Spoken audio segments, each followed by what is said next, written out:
T minus 30 seconds.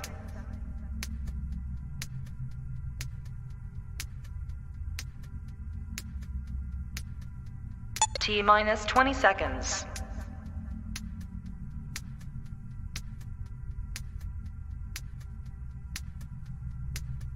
Ten, 9, 8, 7, 6, 5, 4, 3, 2, 1, 0. Why is James Gunn such a liar? Why does DC constantly fail and disappoint? How do APass ZodWriter reconcile all the garbage in this joint? I don't get it, no matter how I try. I don't get it, the state of DC makes me want to cry. Why won't WB bring back the Snyder verse? It seems like being a DC fan is nothing but a curse. The guy in charge is wacky and the studio sure is tacky. I don't get it, no matter how I try. I don't get it, the state of DC makes me want to cry. I don't get it, oh no, I don't get it. Come on, WB, please help me get it. Why is James Gunn such a liar? Why does DC constantly fail and disappoint? How do APass ZodWriter reconcile all the garbage in this joint? I don't get it, no matter how hard I try. I don't get it, the state of DC makes me want to cry. Why is James Gunn such a liar? Why does DC constantly fail and disappoint? How do APass ZodWriter reconcile all the garbage in this joint? I don't get it, no matter how hard I try. I don't get it, the state of DC makes me want to cry. Why is James Gunn such a liar? Why does DC constantly fail and disappoint? How do APass ZodWriter reconcile all the garbage in this joint? I don't get it, no matter how hard I try. I don't get it, the state of DC makes me want to cry. I don't get it, no matter how hard I try. I don't get it.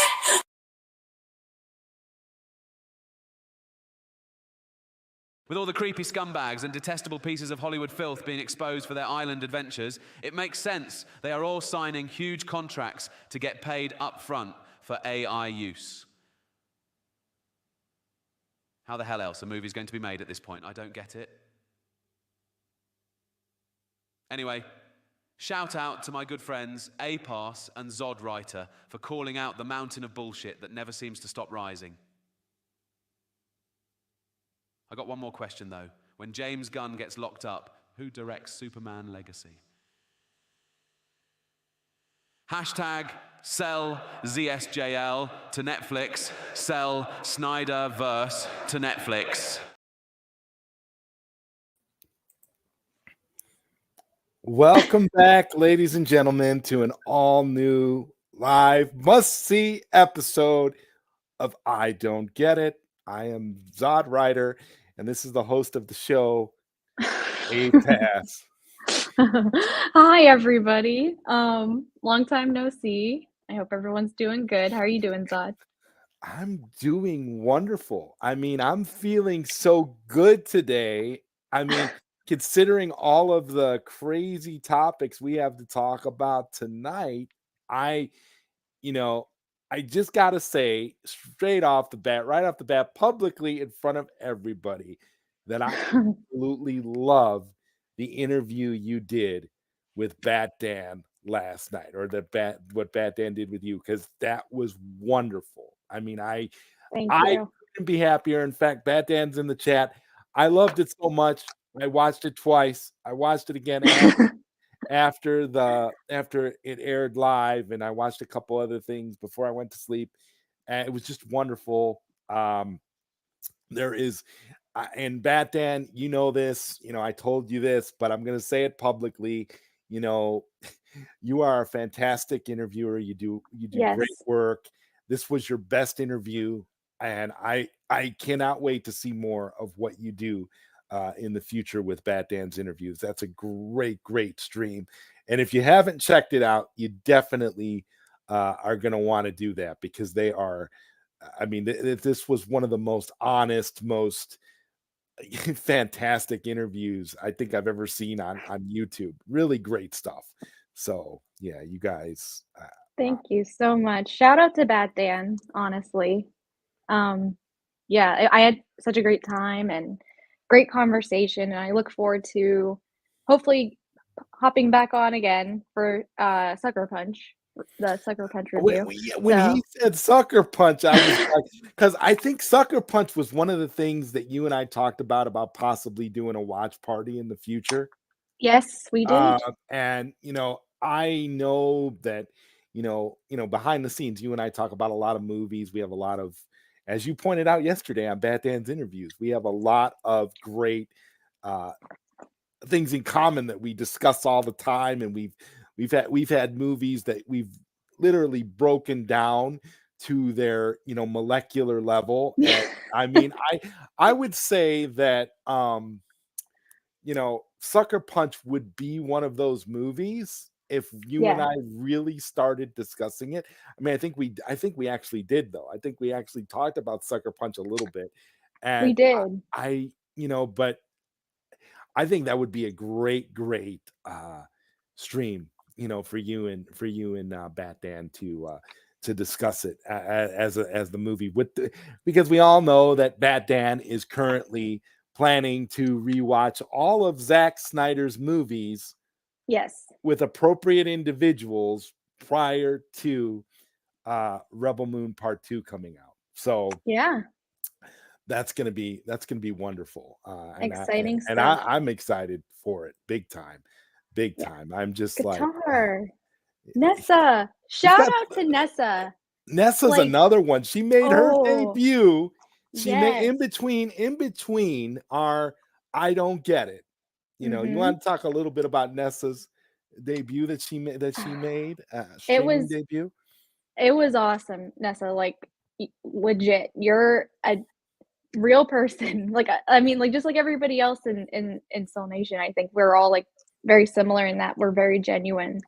So when I saw you hop on Sill's stream, I was like, fine, like, I mean, as a female, talking about, like watching another female expressing her passion for this stuff. I just totally loved it, and I hope, no pressure, but I hope to see you on more streams if you want, because like you have a lot to say, and it's just, yeah, I love that stream that you did with Sill. It was awesome.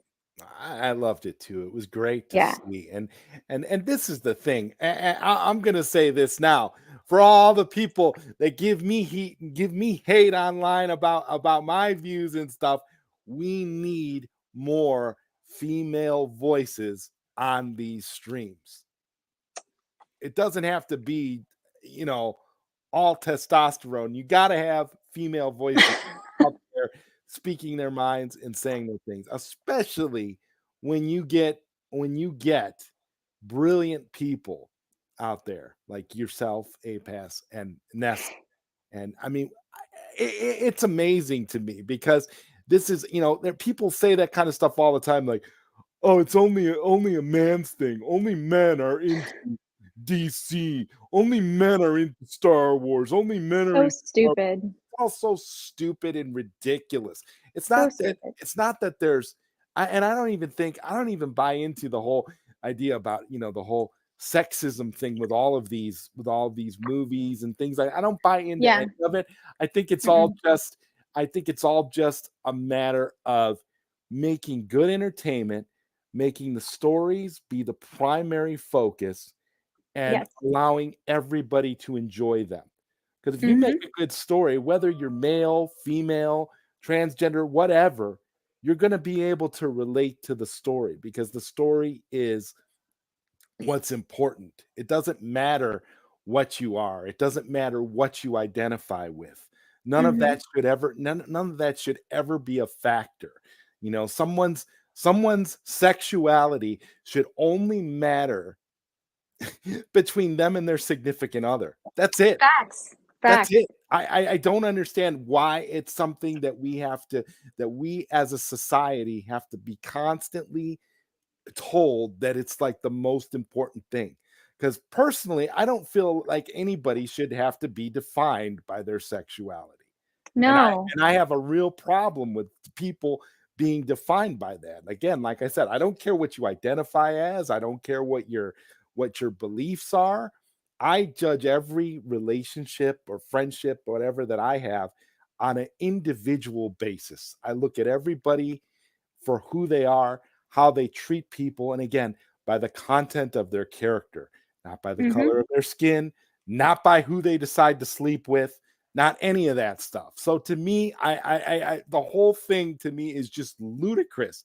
Be whatever you want to be, you know, identify however you want to, whatever your pronouns are, whatever your belief systems are, but just be good to other people and treat them how you want to be treated. Couldn't That's it. agree more. That's it. Yeah. Mhm. You Could know, not agree more. that's like the crux of this whole argument. I've never, to me, it just, I don't know. Uh, Mhm. this was a great comment, and with regards to the stream you had with Bat Dan yesterday, it was a Yes. great. It was great. Mikey would be proud, and I agree. I Couldn't agree. agree more. Mikey was very supportive of all of us. Rest in peace, Mikey Sutton. He was very, very supportive of every single one of us. He um, supported us all in so many ways, and people that are on the outside looking in have no way of knowing, and they don't realize the impact that one man can make.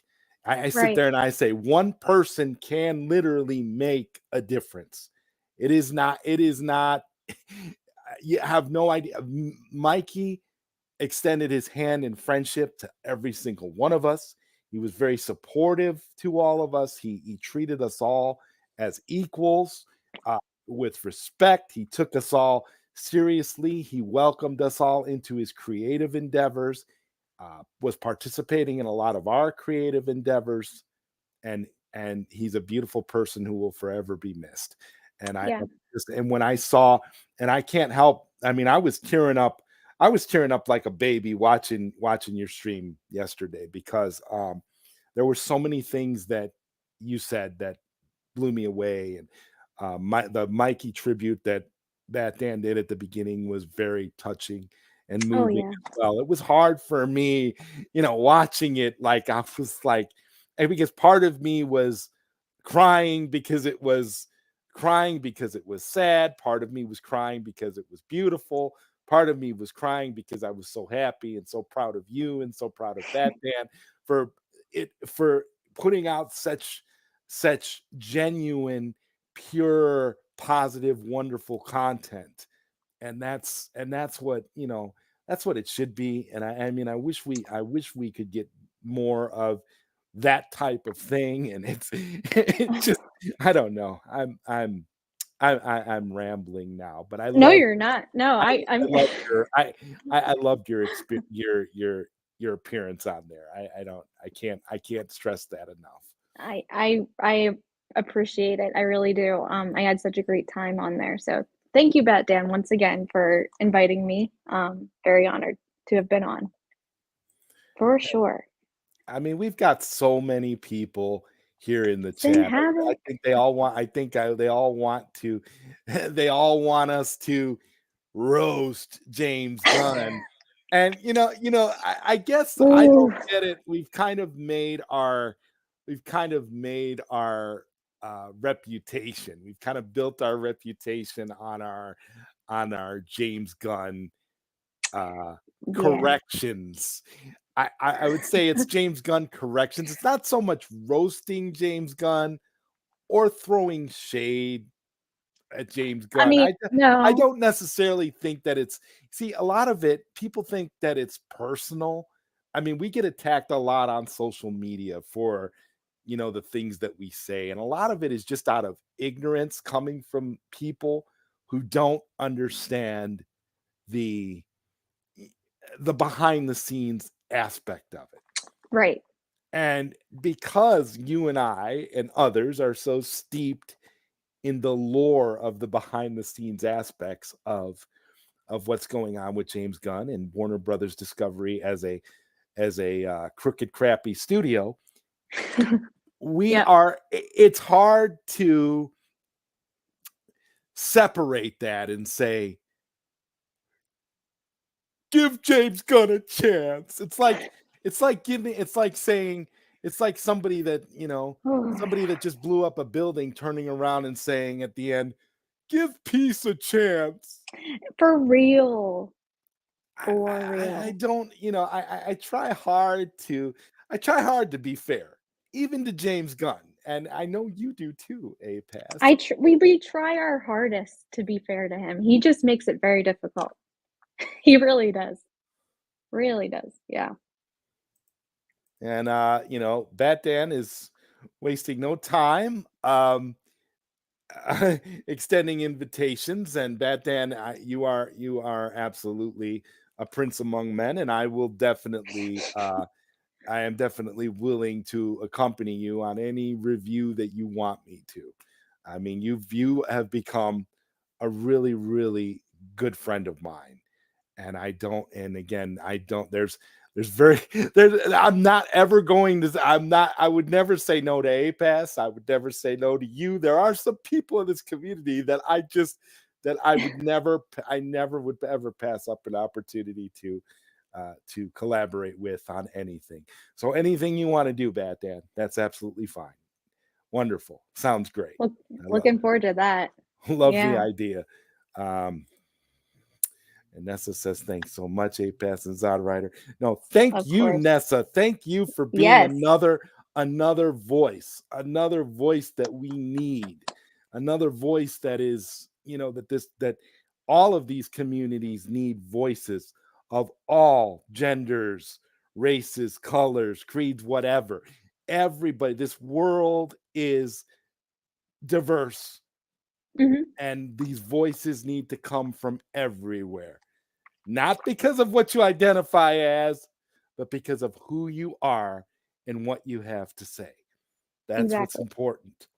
Yes. Let's see. Yes, this one, predominantly male fan base, but everyone should be able to enjoy. I will say this, Geek Defense Initiative. It's like people don't understand.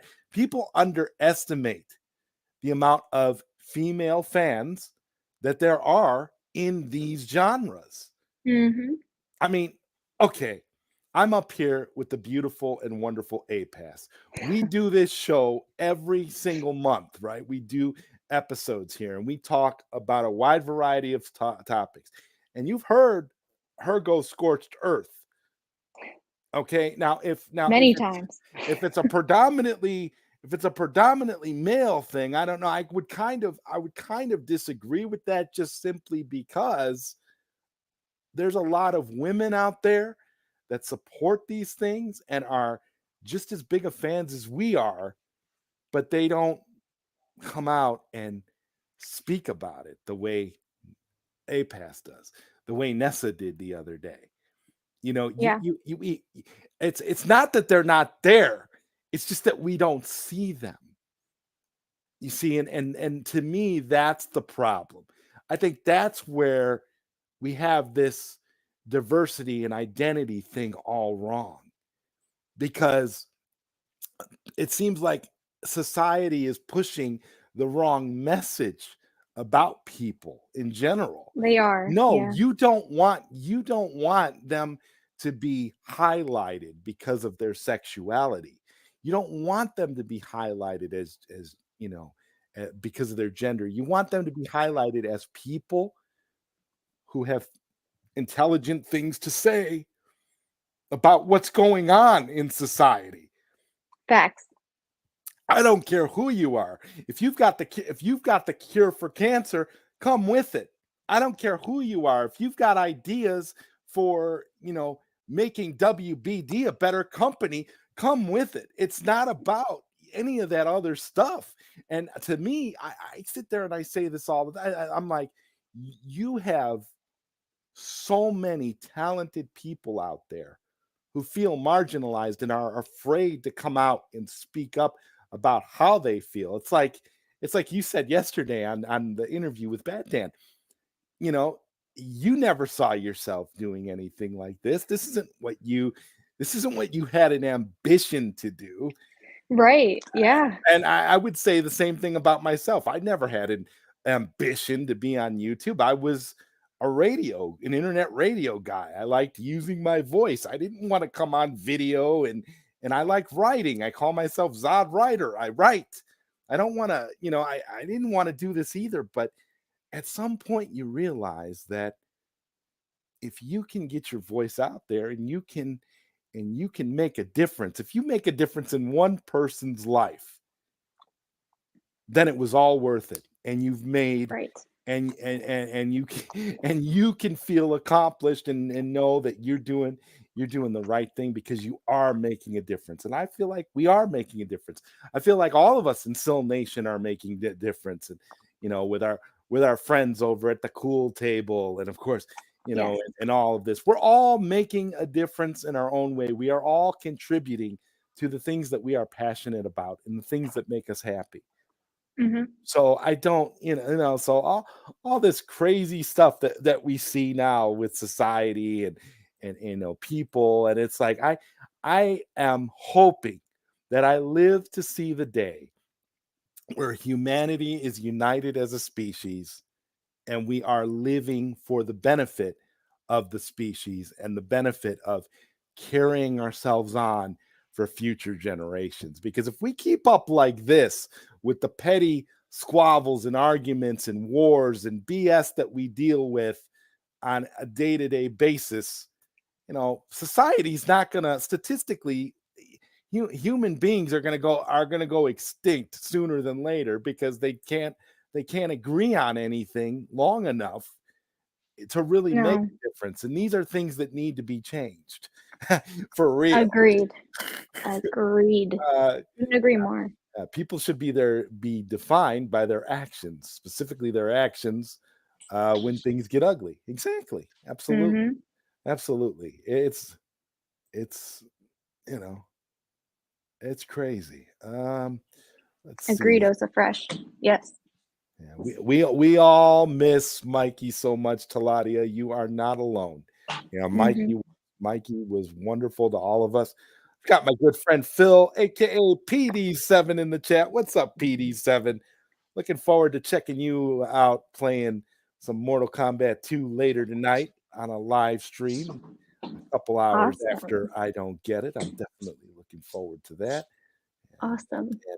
Bat Dan is, of course, excited to stream and just as I am. I mean, I honestly get butterflies and get super excited every time I get a chance to come out here and do I Don't Get It with you. It has been just one of the most amazing things we could ever do. I mean, I look forward to it so much, and I'm kind of like, in a way, glad that we went to like a once a month thing, because we have so much to talk about. And then not only that, it's like the anticipation, and I sit there and I say things like, well, Jesus, how much more can James Gunn screw up between episodes? Like, how much more can he like it's crazy, like with all this stuff that's going on, like with the stocks plummeting over at WBD.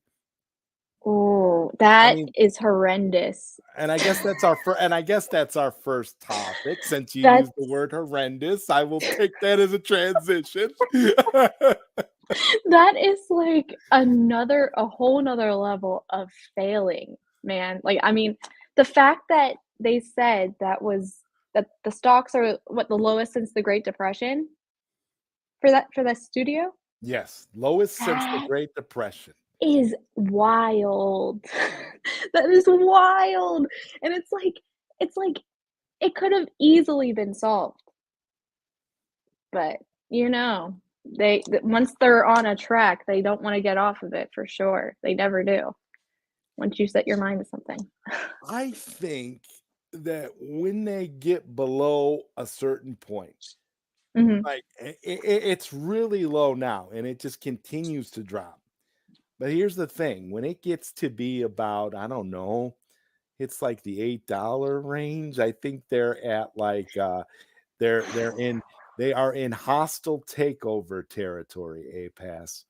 I think Yeah. I think we're at a point where like something is going to have to be done, and I'm starting to question as to whether or not our buddy James Gunn will be able to even get his Superman legacy movie made at this point. Honestly, I mean, we'll see how it turns out. We'll see how it turns out for sure. But it's not looking good at all. I mean, at first, I think we all thought that the strikes were gonna impact, and I think it has kind of. But this is a whole nother level when it's financial like this. So we'll have to wait and see how this all turns out. And as Charles Austin so eloquently puts this, why would I give a man who makes the type of content I don't like a chance? It sounds ludicrous. The tone of all his films and TV shows would have to be adult for me to give him a chance. For sure. Yeah, like it's just his taste, his style is just a turn off. It's not it. It's not it for me. So, yeah, couldn't agree more with that sentiment. I would love to see what the female demographic of fans for DC, Marvel, and just the comic book movie genre in general. I'm gonna have to look this up for our next show to see what they think in terms of James Gunn. Like, how hyped are they for Superman Legacy? Because we know they exist, we know they're out there. Yeah. How on board are they with these changes and these things? I mean, because think about this. Women do make up 50% of the Earth's population. Exactly. I would be very interested in seeing that as well. If there is like any data. 'Cause it's just I don't know how and like you said, we all know that they're out there. I'm sure that there are female gun fans out there, but it's just yeah, I'd be very curious to see. You know what? When I hear the words female gun fans, I cringe a little bit. But then I realize, James Gunn is married to Jennifer Holland, so it's not out of the realm of possibility for there to exist female gun fans. But it just almost comes off like an oxymoron to me. It really does. That's why I just laughed as hard as I did because I couldn't even just like Yeah, I don't know. It had to hurt you. It had to hurt you to say that. For sure. But I also think that I don't know, because I remember one of my classmates, they were talking about, this is when Guardians of the Galaxy 3 came out. Yeah. So she was talking about, "Oh, I can't wait to see Guardians of the Galaxy 3," and I don't know, I didn't wanna even get into that conversation of, "Do you know what the director of those movies, like, what he's about? Like, have you heard about the tweets, like, and all that jazz?" But, The special um, parties. can't forget the pajama parties either, like, I mean, I just but she was just going on and on and on, and then, of course, it went into the territory of putting down DC, and she was like, "All the Marvel actors are so attractive. There's nobody in DC that they're all, like, ugly." I'm like, wait a minute, back up there, just back up a little bit. You think Henry Cavill, Ben Affleck, Gal Gadot, um, I'm blanking right now, who else? But you think they're ugly? Really? Is that genuinely what you think? And then she was like, "I don't even know who you're talking about." I'm like, "I just named 3 cast members from DC, and you Well, don't and, like you had to name their who they play. You had to name Yep, Superman, that's Batman. true. Because she's obviously not up In the on know. who plays who. It's like there's no it's see that's kind of what I wonder about too. Like, Yeah. is the fandom, is the female side of the fandom, the comic book fandom, are they as big on the actors and the behind the scenes elements as we are? Because I would consider you and me, APass, I would consider us to be super fans when it Mhm. comes to, this DC, and especially the Snyder element. Yeah. We are card carrying cultists, according to people on social media. We are the problem, not the solution. Mhm. So I kind of, I don't know. It makes me wonder. Like, you gave her specific examples of beautiful people, That were in DC, yeah. I and should have I don't know. I don't know either, but I should have said who they played, but I just was like I was just baffled by that statement because I was just like, "Really? You think Right, that and they're it sounds to ugly?" me like the way she said it, she gave you like a almost like a condescending response, like you're a nerd because You know you're who they giving her are. all these names and you know who they are, and she has no Yeah. idea. She doesn't care. She's just, you know, Yeah. she's just about the Yeah. characters themselves. Right. Right. Yeah, I, it's just mm, it is what it is un with that situation, but, yeah, I am looking forward to, seeing if there's anything about that from, like, the female Yeah, fan I'm perspective. gonna research that for our next show because I think that would be a really great discussion. I'd love to see some sort of a graph or some kind of document that will at least, try to give us an idea of what the hell is going on. Yeah. Because Yeah, I would I mean, I'm I want to put this to bed once and for all about female fans.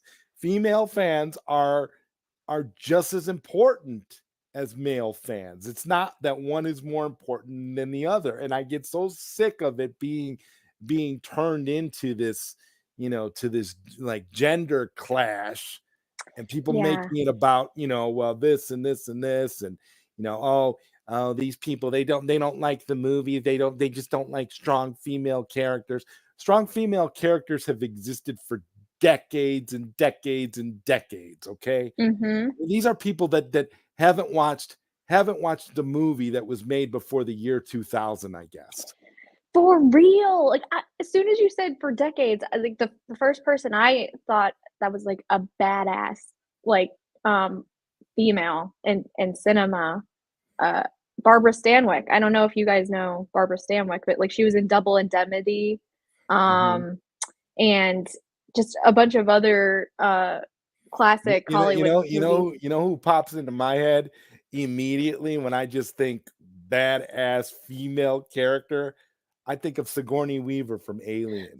That's even better. Yeah. Immediately, immediately. That's like the first name that pops into my head. Okay, and Mhm. so if you didn't like the Aliens movies that started at the end of the 70s, and you want to talk about strong female characters. Brie Larson is a strong female character from Captain Marvel. No, she isn't. A strong female character is Ripley from Aliens. She's a Yeah. strong female character. Princess Leia from Star Wars. Carrie Fisher is a strong, badass female character. Love Carrie Fisher. Ugh, love Carrie. The Amazons, if you want something more current, in Zack Snyder's Justice League, are all strong, badass female characters. Give me a break. For I'm at real. the point where, Rebel Moon, and I don't even know if we got a chance to touch on this when we did our big Rebel Moon open panel, which was brilliant, by the way. Yes. I'm so glad you came up with that idea because it Oh, turned out to be one of our really good shows.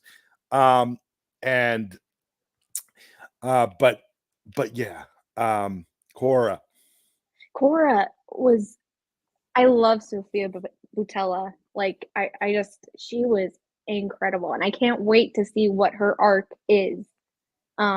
It's just, oh man, like there's so much to look forward to with that. Like, but she, as soon as that scene in the what was that? Was it a barn where they got I'm like blanking on the names, but like the soldiers got the The girl that mother of soldiers, and they got the girl. She was reminded of Princess Issa. Like Jimmy thought that like she reminded him of Princess Issa, but yeah. I forget her name. But like as soon as Cora like came in and was like, stop, and then she just went into like being a total badass. I was like, I love it.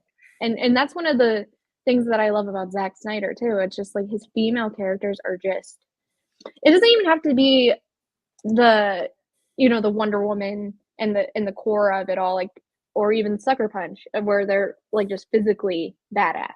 But like Amy Adams as Lois Lane, badass. Like it's just, he knows how to, I don't know how he does it, but like he knows. He just knows. 300. 300, yeah. Oh my god, yeah. Leah Headey. Mhm. Like she was amazing too. Like I was just like, you can point out any female character from his movies and they represent badass. Even Dawn of the Dead. Anna from Dawn of the Dead. Mhm. How when she gets out of the house, she leaves and she's got her whole, and there's a whole story about Dawn of the Dead I'm going to tell you about it after the show. Give you a little bit of a give you something to think about later. And Batman says he'll message me privately with regards to scheduling for that, so that'll work out. How to know Gunn is lying? He opens his mouth and the words come out. You know what? Thank you, Geek Defensive Initiative, for saying that. I think I've got a clip here that definitely sums this all up. There was a tweet that came out, I want to say early last week or maybe mid last week, I'm not sure, where James Gunn is actually talking about his statements and how he feels about people calling him a liar. So this is a clip I actually took word for word from the actual tweet that came out, and we still don't know for a fact if this was actually something he said or something that was made up. But I believe that he actually said this and just deleted it. I think he said this on Threads. Yeah. I don't know because I'm not on that platform. I'm only on Twitter, so I don't know. But here it is. Some individuals who've been unkind to me and my family are again accusing me of lying. For the record, I have never lied. I am the most honest person that I know. To be frank, I just mold the truth and present it in a way that the reality I want you to perceive is the reality you see. Spoken like a true pathological narcissist. Liar. Wait, let me repeat that. Let me go back. Spoken like a true pathological liar who is a narcissist. Like it's just, if he did say that, which I believe he did, because it sounds like something that he would say, he never fails to like baffle with his narcissism. It's crazy. I couldn't have said it better. He's just Oh my god. I love that clip though, because I can totally see. I mean in the picture I used where he's like this, like he's just he's basically he's innocent Abe right now, right? He's just totally innocent. Honest Abe. He's Abe. being railroaded by these nasty, gnarly Snyder fans that don't know anything about anything. Damn you, Snyder fans! And Oh, That Dan's Thoughts says here, I didn't have a real ambition on YouTube. It was my first time on late night Q&A. That changed.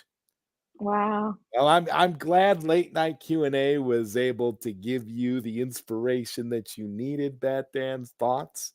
Uh, Mhm. I'm kind of pulling the reversal now that, APass is a professional now. And so now I'm gonna have her, so now I'm gonna have her on late night Q&A. It's like Coming up this week. coming up this week, guys. I apologize for not having you on sooner on late night Oh, Q&A. I That's just totally that to me no was need. I kind of look at that show like as one of those things where like, man, Bat Dan kind of sums it up perfectly when it comes to late night Q&A.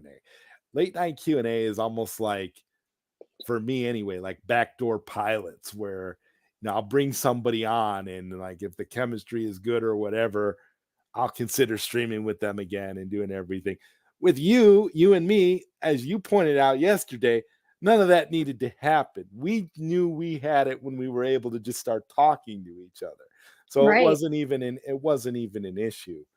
I mean, Exactly. you guys would be surprised the lack of actual planning that goes into some of these shows. I mean, we just kind of because we know We that roll with it. we know that we're going to be able to talk about everything. It doesn't Right. really it doesn't really make that much of a difference. Geek Defense Initiative says it's like Forrest Gump. Uh, those that try to fix the world waste their lives. Those that try to help their neighbors end up making a great difference. Yeah. Exactly. That's another thing that I really love about this community that we're all a part of. We all help each other. We're all there for each other. And like you said so eloquently yesterday, we don't judge one another. We don't ridicule one another for our feelings or our beliefs or whatever. We may not agree about everything, although I don't know that's debatable about with you and me because we tend to agree about everything. But just by and large with the community, it's sort of a real interesting thing to see all these people from all walks of life not judging each other and Right. following through for the more important things like the cell campaign and the various things that we do and the things that we talk about. And again, it's beautiful. This is what it's supposed to be. This is what society should be like. It goes back to what I was saying earlier. This is what it should be like. If society Yeah. was more like our group of people, I think the world would be a better place. And I genuinely mean that. It just feels Yeah. because you don't have to judge anybody. Everybody is human, everybody is flawed. And once you know that and you realize that, and you accept people and you love people for who they are and for their imperfections, and you don't make fun of them for that or attack them for that, or especially things they don't control. um Right. so it's Darth Plato, what's up, man? I'm here. Start the show over. Thank you for being here. Yes, and TJ says, and yes, Bat Dan and APass, I plan to watch the interview, just haven't had time to do so. Oh, you are in for a treat, TJ. Like I said, I watched it twice. I'll probably watch it again in the near future. It was that good. It really is amazing. Thank you. Thank you. Yeah. Gunny Poo sucks every day. Oh Ah, my god, I'm loving life right now, to be honest with you. This is what I'm talking about. We are just amongst family, and I say this all the time. It's like when we talk about this kind of stuff, we're preaching to the choir. We're not telling anybody anything where it's going to be some sort of revelation. We all kind of think like this, and when you get people that come in and don't, come in most of the time, when you get trolls, they just come in and make random off the cuff comments that don't really have any bearing on anything, that are totally out of context, or yeah. our personal attacks. that don't do anything except attempt to derail a good conversation, and they're never successful at doing that. We've got Skywalker the Jedi Sky. in the chat. What's up, Skywalker? Listen, yeah, guys, February 14th, 214, trending day. Guys, T Day, not V Day. Forget about V Day. T-Day. Forget about Valentine's Day. It's T Day. Trending day is more important than Valentine's Day on 214. It just Facts. is. It's just Yeah. facts. It's facts. Bring your A game, You everyone. know, I can't think of a better way to spend V Day than T Day. Facts. Trending, with all of your like-minded friends. Couldn't agree more with that. it doesn't get much more. It doesn't get much more loving than that, does it? I mean, let's No, just it be doesn't. honest. I mean, that's love right there. Okay. Sky, and we've got a $4.99 super chat from Bat Dan's Thoughts. Thank you, Bat Dan. I just saw Zack Snyder himself complimented my interview with APass with his Sin Havoc burner account. Thank you, Zack. Yeah, thank you, Zack Snyder. I've come to accept Bat Dan's theory about Sin Havoc.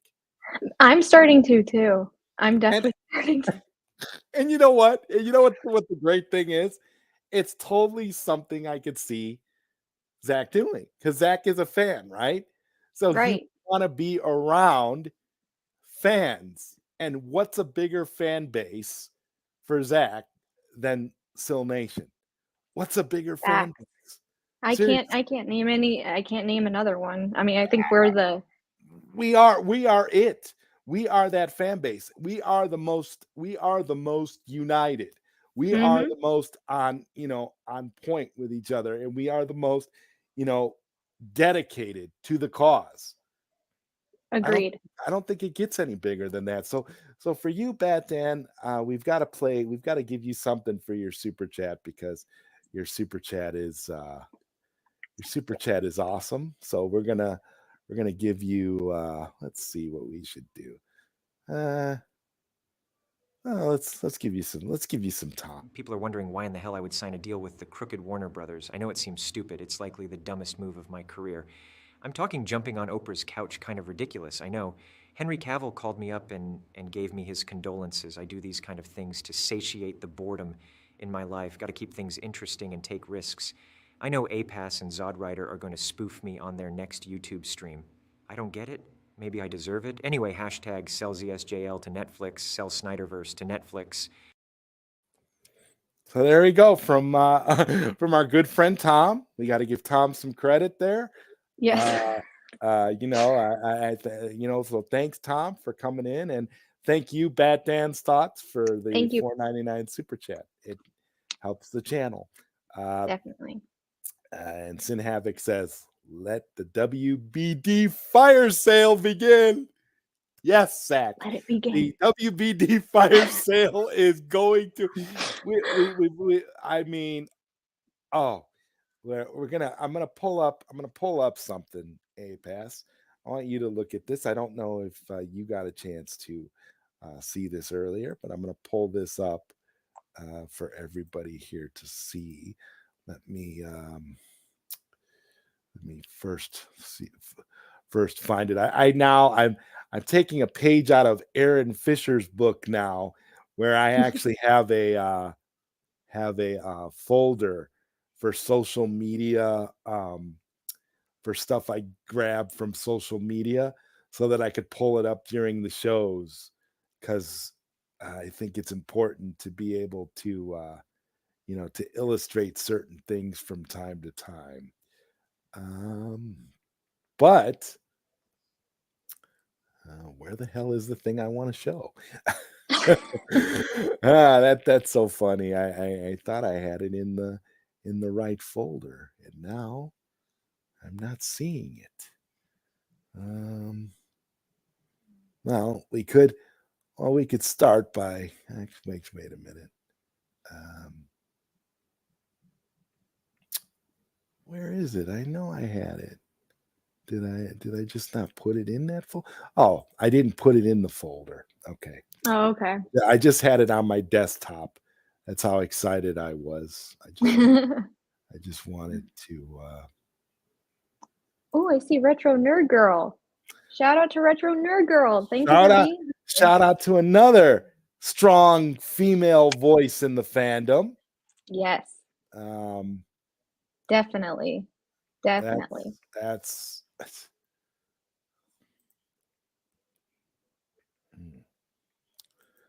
I don't know why it's not coming up. It's being really weird right now. Select a tab. WB's at it again, trying to tamper Yeah, with. 'cause I've got it open, and normally when you have it open, you can maybe I gotta do it again here. Maybe I gotta try again. Let's see. Share screen. I know I'm kind of meandering here. Oh. Okay, so there's the window. So so is that okay? We'll see if it's gonna come up. I don't know if it's gonna come up. There's that. Maybe I gotta open it in the in a tab on the thing now. I don't know. StreamYard has changed some things. Oh, okay. And this is Okay. why I think this is happening, because normally I can just pull something up. I can pull up a picture or some sort of document without having any issues here. But this is very important. I need to be able to show this to all of you. Okay, maybe now I'll be able to show it. Let's see. Sorry about this, guys. No, it's okay. This was working. This was working before the show. I actually did test this before the show and it was working. So I don't know why this is happening. But How about here oh we sorry. here Oh, it we worked. Yay. here we go. We've got it. We've got it. Ladies and gentlemen. Ladies and gentlemen, we have it here. This document here shows you the highest grossing live action DC movies adjusted for inflation for 2023 from 1978 all the way up to 2023. And now, if you look at this list, I don't know if you guys can see it really well because I can't really. Okay, wait, I just zoomed in on it. Can you see it okay, APass? Yes, I can. Yeah. Okay. So what we're looking at here is that the first three movies are, of course, Nolan's Dark Knight trilogy. No surprise. And then you have Yeah, no. Aquaman, which made $1 billion, so it's no surprise that's on the list. Joker, Todd Phillips' Joker from 2019, also made a lot of money, but was a bad decision by Warner Brothers because, much like with Barbie, they didn't believe in the project, so they farmed out the costs to outside investors, and they didn't make Any money from any it. money off of it.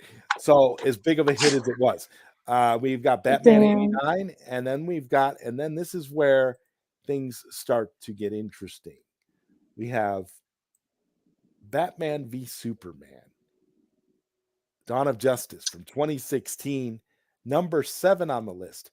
We then have Wonder Woman from 2017, Suicide Squad from 2016, which was David Ayer's Studio Squad, and number 10 on the list, okay, is Man of Steel. Man of Steel, Zack Snyder's Man of Steel from 2013.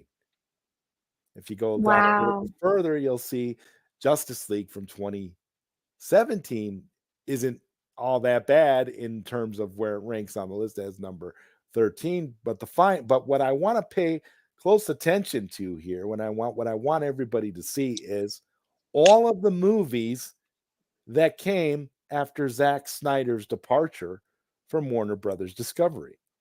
After Zack Snyder left the company, all of these movies stink. You have DC EU movies with Snyder and Green, all up here in like the top 10, and really, really great spots. And then you have DC EU movies without Snyder. But you got The Flash, you got Birds of Prey, you got Wonder Woman 84. Here's The Suicide Squad, James Gunn's masterpiece, right? 30 ranking number 33 on the list. Okay, Blue Beetle is at 37. Can't make it up. Guys, this is unbelievable. And you know what it proves? It proves that Zack Snyder was more profitable for DC than anything that came after. Exactly. It's right there in black and white, adjusted for inflation. Where'd you get this from Twitter? Yes. Or did you? Okay. Yeah, that's amazing. There it is, haters. There it is. There it is. You can't make this stuff up. And I want to know, and I seriously want to know what people are smoking when they try. What is the deal with James Gunn supporters and James Gunn's brother Sean trying to convince me that the Suicide Squad was a hit in spite of nobody going to see it in the theaters? I still can't believe that happened. I mean, I do believe it. I do believe it because I mean, we know the Gunn brothers they live for the trolling, and Sean will do anything his brother says. So, but like the fact that he was trying to convince you of that, unbelievable. Oh yeah, he said it's not that people didn't watch the Suicide Squad, it's that they watched it at home instead of going to the theaters. Because why? Because it was in the middle of a pandemic. They can't use that excuse because we know that there was superhero cinema that came out during the pandemic that did very well in theaters. No Way Home. No Way Home. Exactly. If you're going, and I told James Gunn's brother, Sean, if you're going to use that argument, then you have to give credit to Zack Snyder for Zack Snyder's Justice League, because by Warner Brothers' own admission, Zack Snyder's Justice League is a global phenomenon. And they literally left money on the table when they had Avengers Endgame hype levels, okay, for a crappy, cheap reboot. How do you do that? How do you justify that? If Sean Gunn is going to make the argument that, oh, well, people just watched it at home, what does that say about Zack Snyder's Justice League? Exactly. Oh my God. I don't get the double standard. I'm not understanding how you can use that as an argument if you're not going to give credit to Zack Snyder's Justice League. That's how you know it's an agenda. That's how you know. You can only play so much mental gymnastics with this stuff. Like, it's unbelievably believable. Because I mean, I guess we should be used to this at this point, but crazy. Charles Austin says APass called it his style. She's being so generous. This is an almost 60-year-old man making content for immature 12-year-old boys. It's that wow. I was being too generous. You're right. See, this is you know what's happening today. I don't get it. It's such a happy show. APass and I are so happy to be here. And we don't want to muck that up by bringing everybody down being too negative towards James Gunn, but that's the reality right there. Yeah. I mean, he that's exactly Charles Austin, that's exactly what he does. And I again, I've been going back and forth with James Gunn's brother on Twitter X over the last 3 days. And So now, pathetic. James Gunn's brother literally comes to my threads trying to debunk me every time I post something now. I'm in that space now. I'm living in Sean Gunn's head rent free. Listen, I don't, and here's the thing about that, APass. I don't have a problem, going back and forth with Sean Gunn. I followed him on Twitter X because I want to continue to have these arguments with him, because he kind of debunks himself, especially when he brings up things like, the Suicide Squad being watched at home when Zack Snyder's Justice League was watched at home. Warner Brothers didn't call the Suicide Squad a global phenomenon. No, they did not. I mean, And no, let's be real here. So if the Suicide Squad was considered a hit, what is a global phenomenon considered? The Suicide Squad deserved not only its own spin-off like sequel series with Peacemaker, but it did well enough for James Gunn to get crowned co-CEO of DC Studios, while the global phenomenon gets completely ignored and sidelined, and all of his fans get belittled and attacked just for asking for more of what they love. exactly. That's what I want to know. What kind of world do we live in where that makes any sense? The Suicide Squad didn't make any money. It didn't make any money theatrically. It obviously couldn't have been that big of a hit on HBO Max, because if it was a big hit, they really weren't touting it as a big hit. No, they weren't. The reviews were mixed.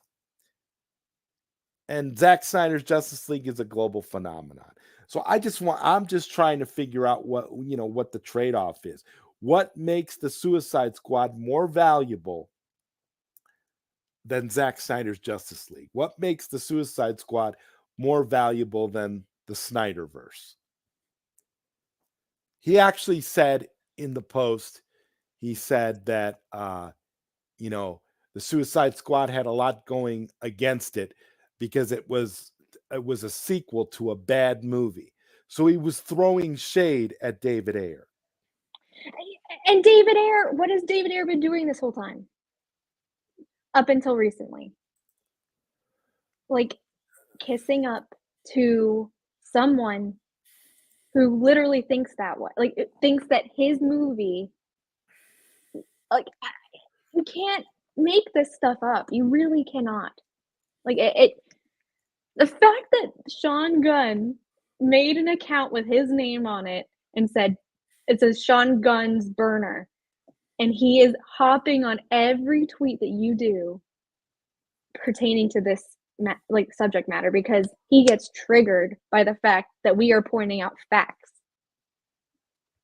And they don't deal in facts. They don't deal in reality. They don't. They're too consumed with themselves, ultimately. Just the fact that he made a burner account. How pathetic do you have to be to do that? And you're doing it in plain sight, too. You're saying Sean Gunn burner. That's what it's called.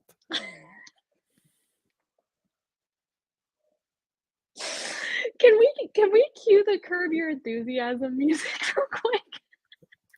We're gonna have to do that. We're gonna have to do that. I'm gonna have to make a Curb Your. In fact, you just gave me an idea. I'm gonna have to make a Curb Your Own Enthusiasm AI clip for our next Larry David. Yes. Talking about James Gunn. We're gonna have to. I'm gonna have to be very clever, and you and I are gonna have to come up with some sort of a statement for him to put out. I think that would be hilarious. It'd be so funny. It would be so funny. But like, the Curb Your Enthusiasm music literally represents. You could just play that, and that's Warner Brothers Discovery right now. That's what Warner Brothers has been. Just ridiculous. This is an interesting point from Oh So Fresh. Welcome, Oh So Fresh. I'm glad you're here, my friend. Yes. Female gun fans must be under 18. That's an interesting That's an interesting way of looking at it. I'm almost of that belief myself that they're teenagers or even preteens maybe. I mean, think about James Gunn's body of work for a second. All right. Think about the type of humor he does, like Charles Austin, was pointing out earlier. Think about all of that and say to yourself, who is the target audience for James Gunn's material? I mean, I'm seeing grown people on social media acting like James Gunn that Superman Legacy is going to be the second coming of Christopher Reeve. And as far as I'm concerned, they can have that point of view. I mean, if they really want to believe that that's what they're going to get from James Gunn, because James Gunn has such a reverence for Christopher Reeve, then I invite them to be the victims of their own disappointment, because I don't think that James Gunn is going to be able to provide us with half of a movie with the integrity of the Richard Donner Superman movie. I don't Definitely not. think we're going to get a better Superman out of David Cornsweet than with Christopher Reeve. You really don't have. There's really not a whole lot there to look at. Now, I went back and did some research, APass, about other projects that David Cornsweet had been in, because I really hadn't paid attention to his work. I seen a few little clips on his IMDb of work. He's got like a B roll of stuff, but he's not really a well-known actor. So one of the No. things about him that's interesting is that he was kind of cast in the same vein as Christopher Reeve and Henry Cavill, because Henry Cavill wasn't super well known, but Henry Cavill was definitely a bigger star at the time when he was cast as Superman than David Cornsweet. Hmm. That's just a fact. I mean, Yeah. he had Immortals. He had He was on the Tudors. he was in the That- Tudors. He had Yeah. that was a long running show. He Mhm. had he was in a Hellraiser movie. He had a few things going on. Henry Cavill was not a complete unknown. Count of Monte Cristo. Yeah. Yeah. He was not a complete unknown. No. And so when I look at Cornsweet has more in common with Christopher Reeve in the way that he was cast, because I believe at the time Christopher Reeve was almost a complete unknown at the time when he was cast as Superman for Yeah. 1978. Hmm. So I in that regard, I feel like James Gunn is getting something right with trying to emulate Christopher Reeve in that way, in the way that he cast Cornsweet. But as you and I pointed out, this is the fallacy for that. As you and I pointed out earlier, long time ago, David Cornsweet was being eyed by the studio long before James Gunn was even brought into DC. And the part that irritates me the most about this David Cornsweet thing, I asked James Gunn's brother, I said, Sean, is it true that James Gunn wanted Nicholas Hoult for Superman, but the studio had already made their choice in David Cornsweet? And he got all like, triggered by it and was like, where'd you hear that? Where'd where'd that come from? I think guys, APass froze, but I'm sure APass will be back. I think she froze. Are you there, APass? I think you froze. Yeah, I think APass froze for a second. But yeah, that's what we're looking at. I think we're getting a scenario where James Gunn is just doing his own thing and trying very hard to emulate Christopher Reeve. APass's internet has gone out. So we're gonna wait just a minute. I'm gonna go over the chat here, and then if APass is unable to come back, we'll just end the stream. But I'm gonna check here. I'm gonna read some of your comments here and kind of get this thing going here. There are female gun fans. They are on TikTok and Twitter and other dumb human waste. Let's see. Can you imagine Darkseid, Desaad, and Granny Goodness doing the electric slide? Actually, I can. I definitely can. I definitely can see that. Can see that happening. James Gunn would delight absolutely in something like that. Let's see here. Bat Dan's thought says, I still have not seen Guardians 3. Well, I have. And I'm going to be honest. I liked it. I thought it was a pretty decent movie. I think that James Gunn is in his wheelhouse over at Marvel, and he should have never left.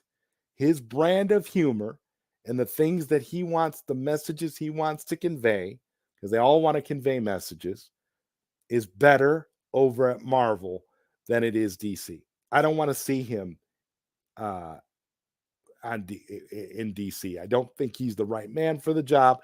I don't think he's the right man for Superman, especially. And that's my big issue when it comes to James Gunn here. Charles Austin says, Bat Dan, neither have I. I can't and I won't. Okay.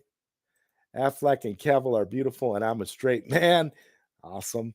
APass, she's probably a general audience fan. Yeah. The woman that APass was talking to about the movies earlier. Let's see here.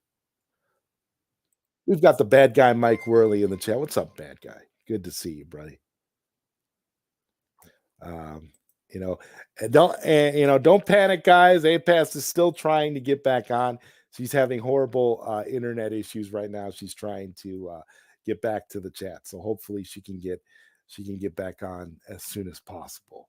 Gonna give her a little bit of a. We're gonna give her a chance to get back on. I don't want to end things prematurely, and then her internet comes back up, and we gotta, because we still have quite a few topics to get through.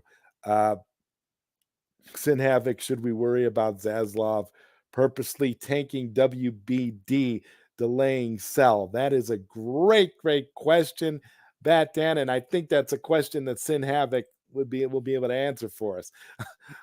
Hashtag I don't get it. Thank you, Qatar. Also, I have a crush on Amy Adams, Lois Lane. There you go. Nightwing says I'm a Snyder cultist too. Kelly Holmes says I'm a female fan, and I have loved comic books and comic book movies since I was younger. I'm also an unapologetic Snyder cultist as well. And for that statement, I definitely want to definitely highlight your comment here. That's awesome. Bat Dan's thought says Captain Marvel and What If, I would argue, is a strong female character. The only recasting in What If that I'm happy with. Okay. APass is resetting her internet, guys. I'm pretty sure she's going to try to be back. I am sending her prayer emojis because I am just hoping that she's able to come back to the stream.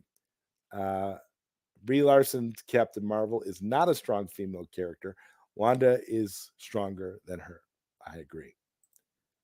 My favorite strong female character is D.I. Alex Drake from Ashes to Ashes. Let's see. That Cora was amazing. Absolutely. Linda Hamilton from Terminator. Yes, Charles Austin. Linda Hamilton from Terminator. Savick from Star Trek. Lieutenant Uhura from Star Trek. There's so many. I mean, it's unbelievable. Let's see: Linda Hamilton, Sigourney Weaver, Connie Nielsen. Wow, wow. Queen Hopalata from my favorite superhero film of all time, Zack Snyder's Justice League. All strong female characters. Let's see. The Princess Issa lookalike for, or should I say, cover identity is Sam. Yes, yes, Sam. Such a badass that General Swanwick said, with balls like yours, you belong here, referring to the men's room. Yes, let's not forget it. Let's not forget about that scene. That told us everything that we needed to know about Lois Lane. The bad guy Mike Worley says, me and my wife's first date was seeing Dawn of the Dead back in 04. Awesome. Sigourney Weaver, Linda Hamilton, Gina Davis, Glenn Close, Nastasha Hendridge, Lena Headey, just to name a few badass female actors. And without further ado, APass has returned to the stream. Our strongest female in the fandom, fighting the internet and winning. Welcome. I'm so sorry, guys. Janky internet strikes again. I'm sorry. Where were we? I was just going over going over people's comments in the chat, waiting for you to come back. I didn't really. I kind of stopped. We were talking a little bit about Sean Gunn, and Right. his constantly going back and forth with me over this stupid stuff. Right. He oh my god.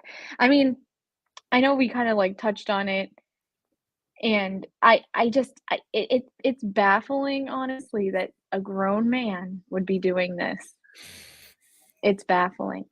And It it's is just like so baffling. Yes. they need help. Like anyone that gets enjoyment out of trolling and just twisting and manipulating the truth the way that those two in particular do is just they need help. Yeah. Major. They do. Plea. but see, we're not I'm actually loving the interactions that I've been having with Sean Gunn, because this isn't just some random fan. This is Sean Gunn, the brother of the co-CEO of DC Studios. I will be more than happy to have somewhat intelligent, from my perspective, discussions with this man. I don't have a problem with it because I know it's his real account. It's so, oh my god, it's so crazy. It's so crazy. Well, it's like you said. He debunks himself. So it is entertaining to see that aspect of it. But it's also the fact that he drinks his own Kool-Aid too. It's absolutely. And I don't know, he gave his list of like the top movies of last year, and you know what the funny thing was? What? None of his brother's movies were on that list. So I have to question, you're over here acting like, your brother is like the second, the greatest comic book movie director of all time, and yet none of your brother's movies made your top list of 2023. Where was Guardians of the Galaxy Volume 3?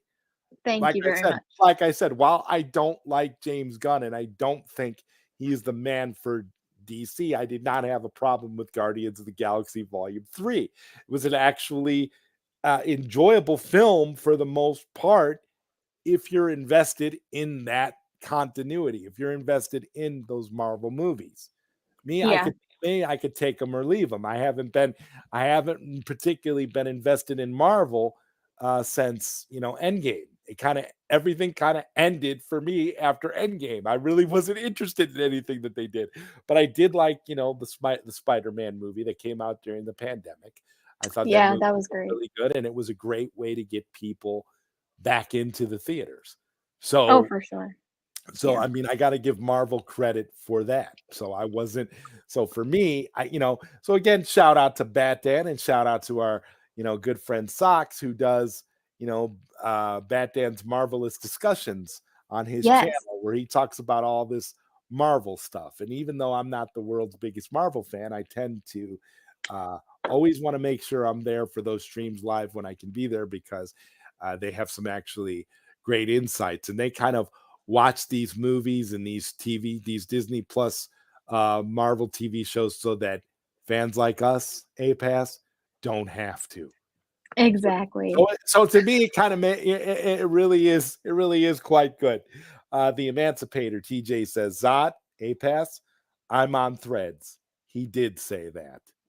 I'm Yeah, not he shocked said it, and he deleted it because people because he went back. knows he lies. Yeah, because he knows he lies, and you can't justify that kind of BS. In fact, we're gonna go ahead and play it one more time. Some individuals who've been unkind to me and my family are again accusing me of lying. For the record, I have never lied. I am the most honest person that I know. To be frank, I just mold the truth and present it in a way that the reality I want you to perceive is the reality you see. Oh my god! And that picture, that picture? What is he in a Backstreet Boys photo shoot? I was kind of feeling like he was being hypocritical going into a church, Oh, trying to be trying to yeah, show that this is the pious James Gunn. holier than thou. Yeah. Yes. Yes. I mean that's what I was thinking. But when I looked at the picture, when I was looking for James Gunn photos to add to that AI James Gunn clip, I wanted to. I just thought that was perfect. That like fit the tone of what he was saying. Fit the Right. narrative It, completely. I am for the most sure. honest person I know. Like, really? Like, that's a really narcissistic thing to say. You're the most honest person you know. It's unbelievable. Like like I keep saying, you can't make it up. It writes itself. It really does. Charles Austin says here that James Gunn has this affliction. My dad used to say I and my siblings had when we were kids, diarrhea of the mouth. The mouth. Oh my god.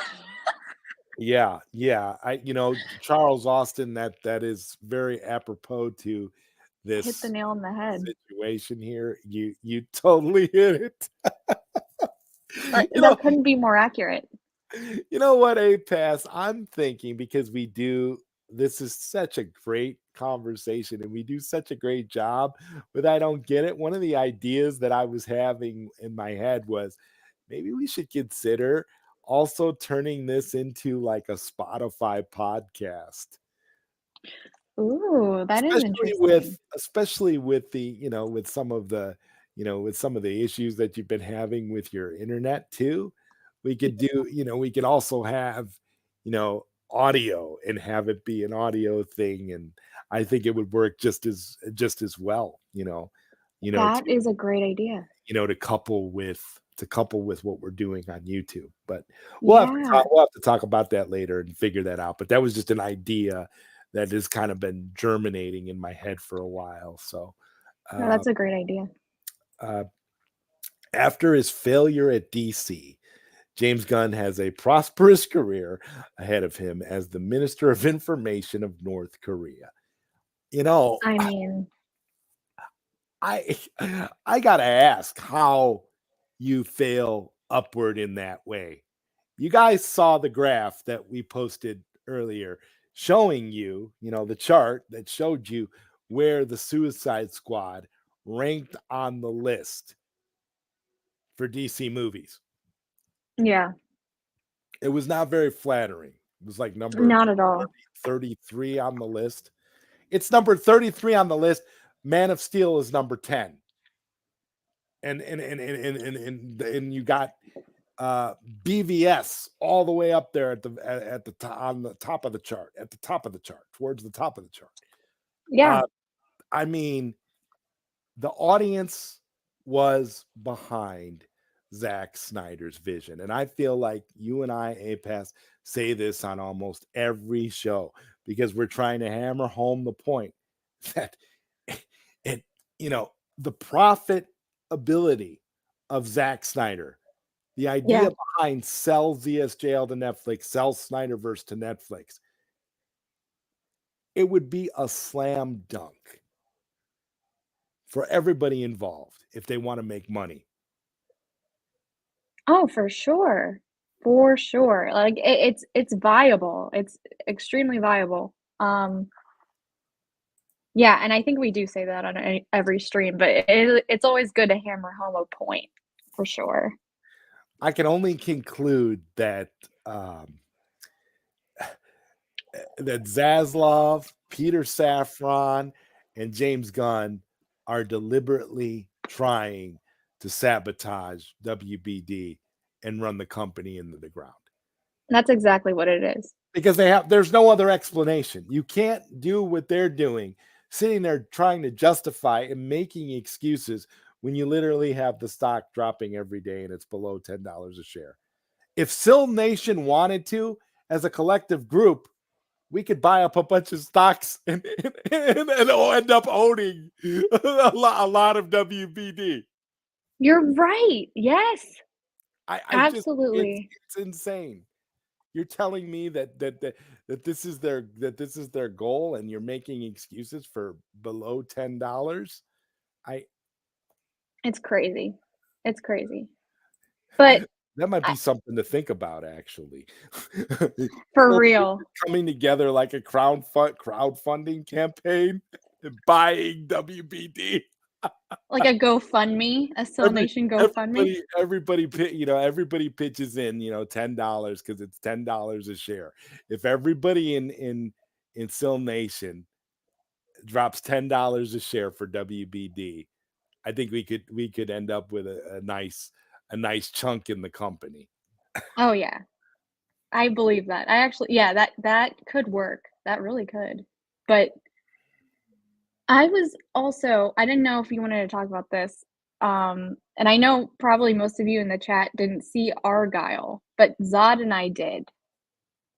And I think it's fair to say that you and I had very similar opinions, of course, about it.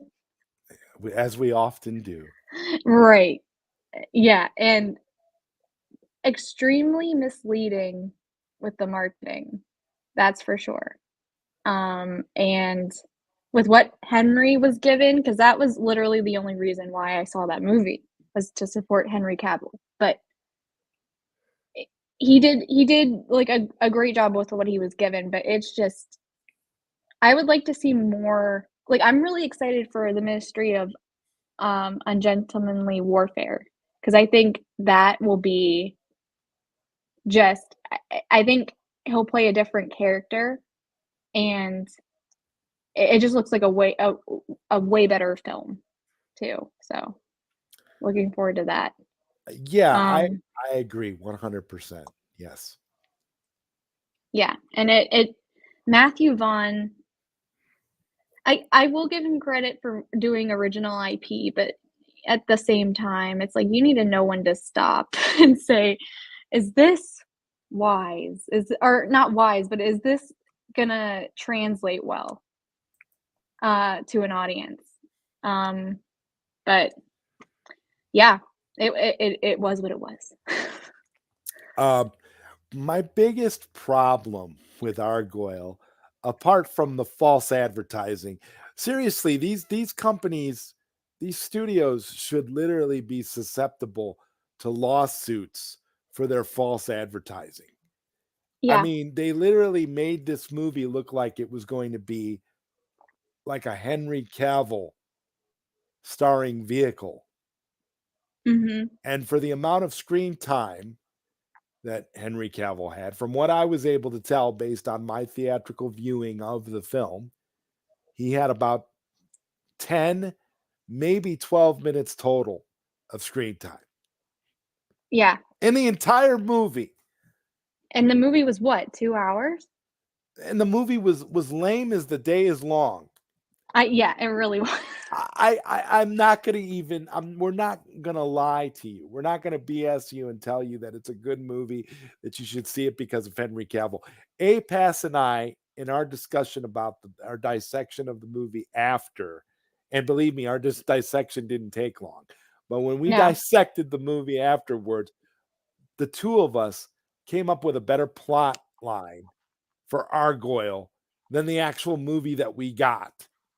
We were able to discern what would have been the best way to do this movie and the best way to tell this story based on the advertising that they provided. And I got to tell you, this movie is pure trash. It is. I felt It's a bad shame. for Henry Cavill. I felt embarrassed. I felt like, what are they doing? I mean, they literally had him in stupid scenes with John Cena. John Cena was Yeah, completely useless in this movie. I think I told as that usual. I think I told you that John Cena's character could have been played by anybody. It really could have. And that was the other thing that was, like, in the back of my mind. I was like, "I can't believe we're gonna see more John Cena in, like, DC stuff than Henry Cavill at this point." But I mean, that's another thing. But it's just yeah, I felt bad for Henry. I just think he has a lot more to offer as an actor. I was offended by a lot of the things I seen in Argoyle just simply because of the manner in which they were telling the story. And Argoyle, ironically enough, is the name of Henry Cavill's character in this movie. Mhm. So he is the title character, and he's being billed as the star of this movie.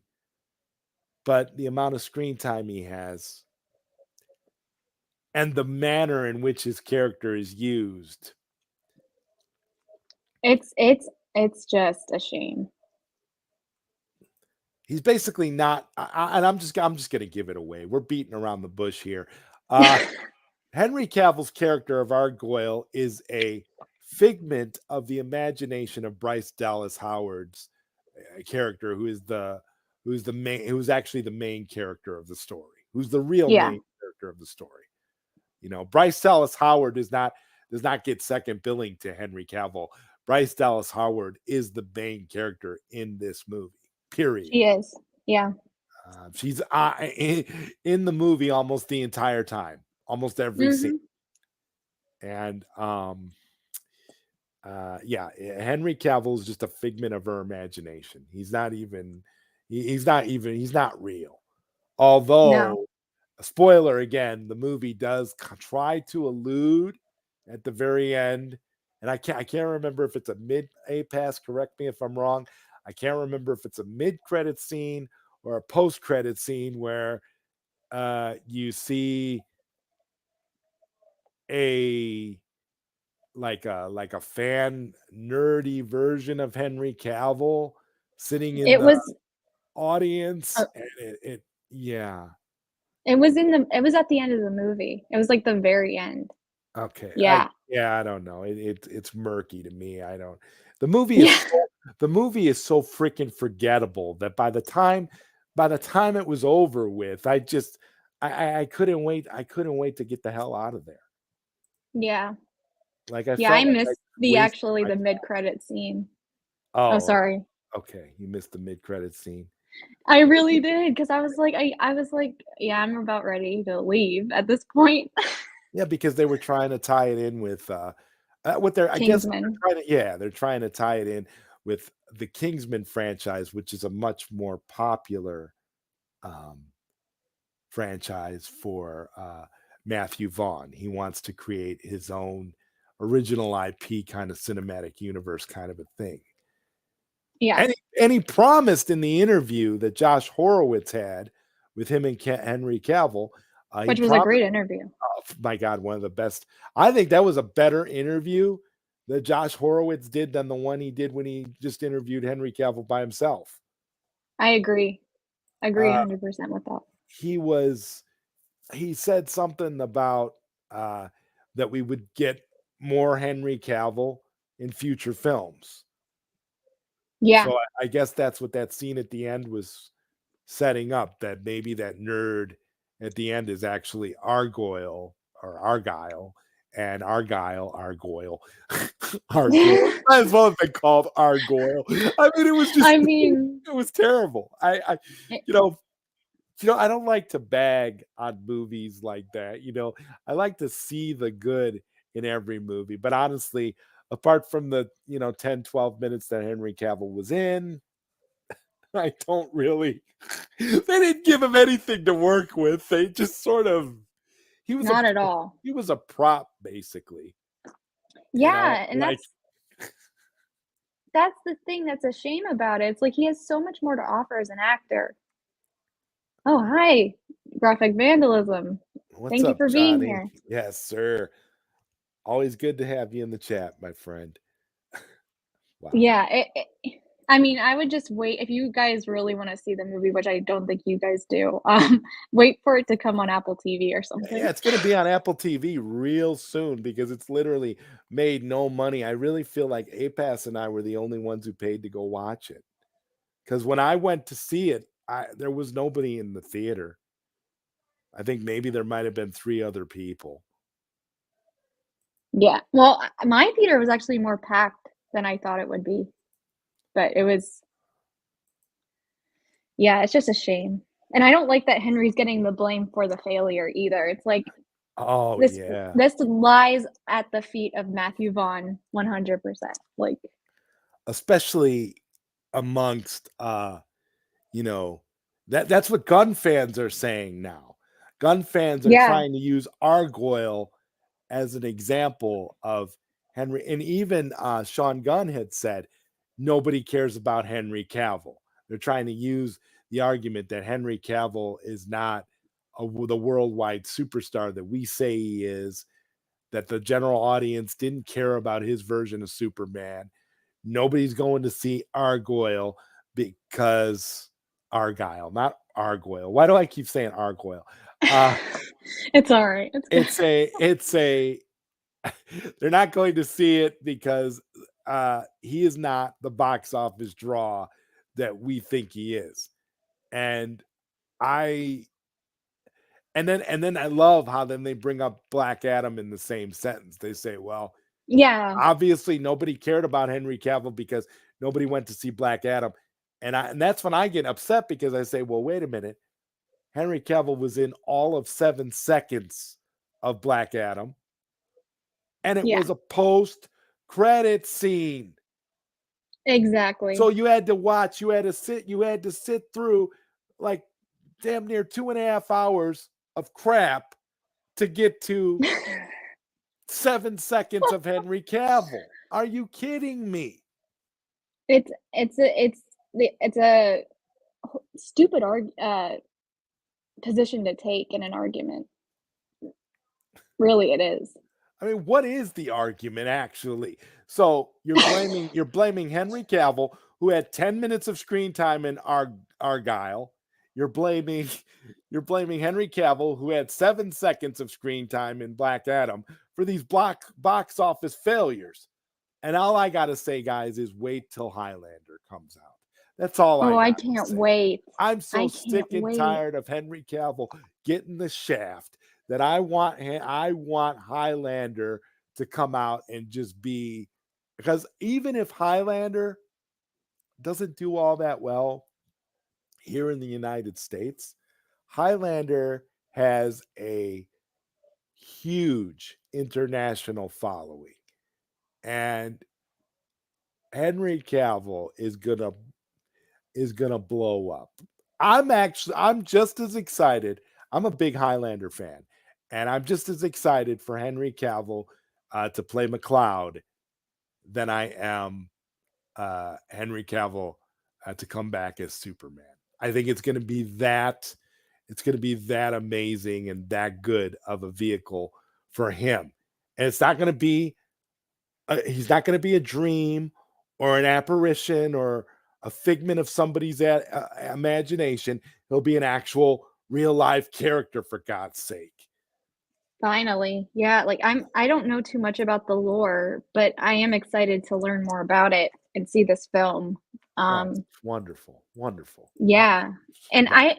I saw some speculation on Twitter that Michael Fassbender may like they're like approaching him for a role too Ooh, in Highlander. that'd be kind of cool. I could think of 3 prominent Highlander characters right off the top of my head that Michael Fassbender would be wonderful for. And I hope that they pick a character that unless they bring the original actor back who played this character in the TV show. There's a character, the Greek character in Highlander, a character named Mythos. Who's actually that Mythos. Okay, Interesting. that Mythos. Okay, and he's really great. He was played by Paul Wingfield in the TV show. And I would, if they could either bring him back, or I wouldn't mind seeing Michael Fassbender play that role. I Ooh. don't know what they're gonna do. It depends on like if they're rebooting, or this is what gets me even more excited because I'm such a big Highlander fan. They're just going to continue with the lore and add on to the lore, and it's going to be a continuation of what's come before rather than a reboot. They're going to treat it more like a, and I kind of got that impression from the interview that Horowitz did with Henry Cavill and Matthew Vaughn, because Henry Cavill is a big fan and they actually mentioned the TV show in the interview. I So remember that too. I was perking up, getting excited because I'm thinking, well, now, this adds a whole nother dimension, because at one point I thought, oh, this is just going to be a straight up reboot of the original Highlander movie with Christopher Lambert from the 1980s. This is going to be a straight up reboot of the very first film. That's what I was thinking. But then Mhm. when they, and that would be cool too. But when they started talking about the lore, and Henry started talking about the TV show and how much of a fan he is, I'm like, they're going to continue it. They're going to somehow continue the lineage of the previous stuff that's already been established from the TV show. And at that point, I was like, okay, now I'm really excited because I'm a big fan of the when I was younger, I was a big fan of the TV show and collected all the seasons on DVD, and I was really I was really into it. Awesome. I'm like super, as a fan, and as a fan of Henry Cavill, and a fan of Highlander, I'm super excited for it to finally be coming to fruition. But guys, Argyle is garbage. Just wait for Apple Plus. You'll be able to watch it on there, and it's just gonna, because there's no money. It's not gonna make any money. Which is again like wasted. I love how Matthew Vaughn even said, and in a way, I agree with this statement because Warner Brothers did waste Henry Cavill as Superman, but it's the fact that he wasted Henry Cavill in this film. Like Yeah, he totally did. Like it was just like I and they yeah. seem like they have like a great relationship based off of Oh my God, that yeah. interview. They were super chummy. It's like they were APass and ZodWriter. I know for I'm real. like, what the hell's going on here? Like, what is this? Like they have this relationship, okay? And I'm just looking at him like, wow, okay, whatever, dude. You put him in your movie and it's like 10 minutes of screen time. Yeah, That's and like me. That's like me making a film, putting APass in it, and only giving her 10 minutes in the movie, but billing it as a big starring role for APass. Doesn't make any sense. it doesn't. It really doesn't. And it's almost like from what I remember, I watched Stardust like a while back, and he wasn't in that movie either. And I know he was just starting out at that point, but like he really wasn't in it that much. Um, so this may be a pattern with Matthew Vaughn. I don't know. I have no idea. Oh yeah. Stardust.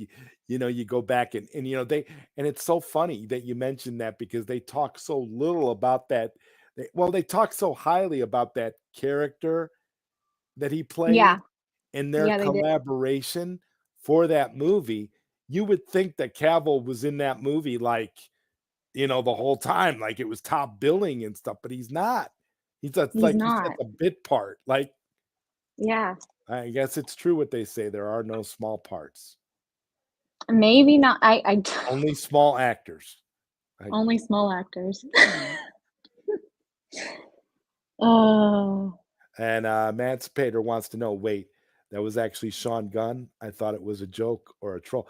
No, it's actually Sean Gunn. I got confirmation from someone that I know really, really well. And it's definitely Sean Gunn for sure. that's yeah. Yeah, Can't make it up. it's been confirmed. I can't make it up. ZodWriter, the Suicide Squad premiered during the pandemic. I know other movies did too, but it was confirmed that COVID spread 10% harder during DC movies. Yeah. Oh, yes. Yes. Yeah. That's what it is, APass. That's what you and I are missing.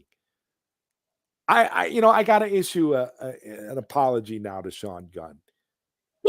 I'm sorry, Sean. I was wrong, Sean. Sean, you were correct.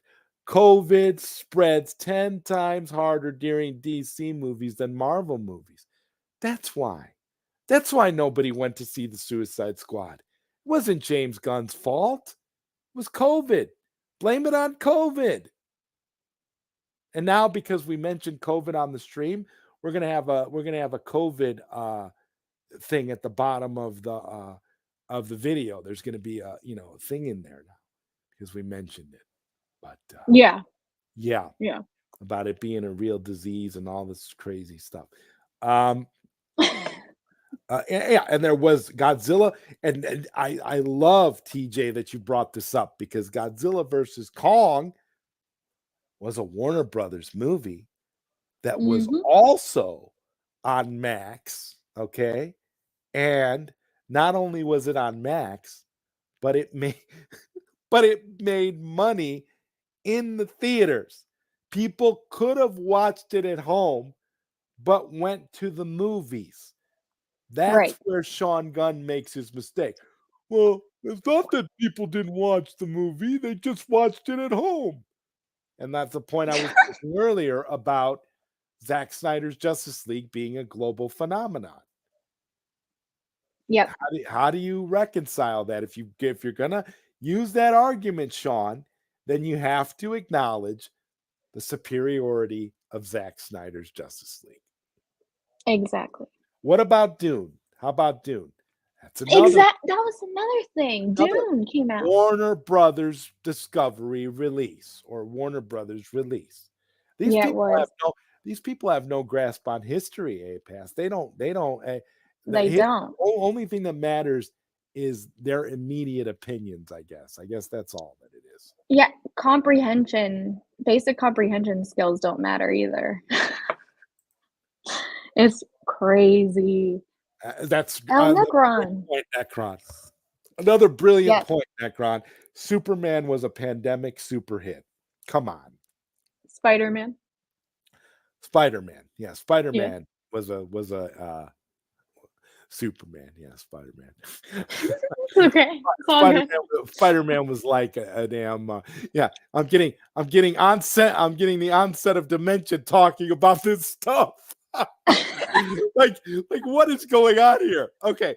So Spider-Man like trumps everything. It's like the most it's like the great it's like the it's like the definitive answer whenever anybody brings up the pandemic and says why movies didn't make money. Yeah. The truth is, if people want to see your movie, they will go see it regardless of the circumstances.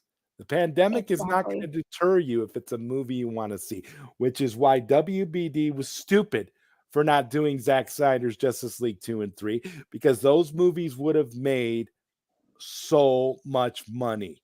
Pandemic Yeah. or not, people would have went to see it. Uh-huh. That's what they want to conveniently ignore too. They just want to ignore all that. It's the mental gymnastics behind these positions is just as baffling as Sean Gunn making a burner account as himself. As himself, where it literally says Sean, Sean, Gunn, Gnn, burner. That's literally Uh-huh. what it is, guys. So if you want to look up Sean Gunn on Twitter and actually be able to talk to Sean Gunn on Twitter, that's how you reach him. Osa Fresh says No Way Home made billions during the Omicron virus during the winter. Yep. Yes, it was winter. The dead of winter. For God's sake. That's like the time of year people never want to go. If they live What- in an area that gets a lot of snow, they never want to go out. Pretty What's much. James Gunn's excuse? You know, it Exactly. was nice out. People were going to the movie. Godzilla versus Kong. Yeah, Same studio, by the way. it's unbelievable. let's move the goalposts some more. Yeah, let's continue the gaslighting too. Like it's oh my god. But I noticed that Sean Gunn didn't respond when I brought up the very astute Zack Snyder's Justice League response. Of course he When I didn't. pointed out that if you're going to use that argument, you have to acknowledge Zack Snyder's Justice League, the global phenomenon with money sitting on the table. Yeah. He didn't respond to that because he can't. That's indisputable proof, because that's the exact argument that he's trying to make for the Suicide Squad. Yep. Yep. I thought the Sean Gunn burner account was a fake. No. No. No. At first, Cool One, I thought it was. I actually was, when I'm I did seeing too. it, I thought for sure that it was, but then I had a way in which I was able to verify, and I did, and it's him. So I couldn't be happier. I was so happy that it was actually him that I followed him, because it's him. If it wasn't, I would have just blew it off, but it was definitely him. And I mean, he goes in hard. I mean, you talk about try hard. He is the definition of try hard. Oh, yeah. And the definition of nepotism too.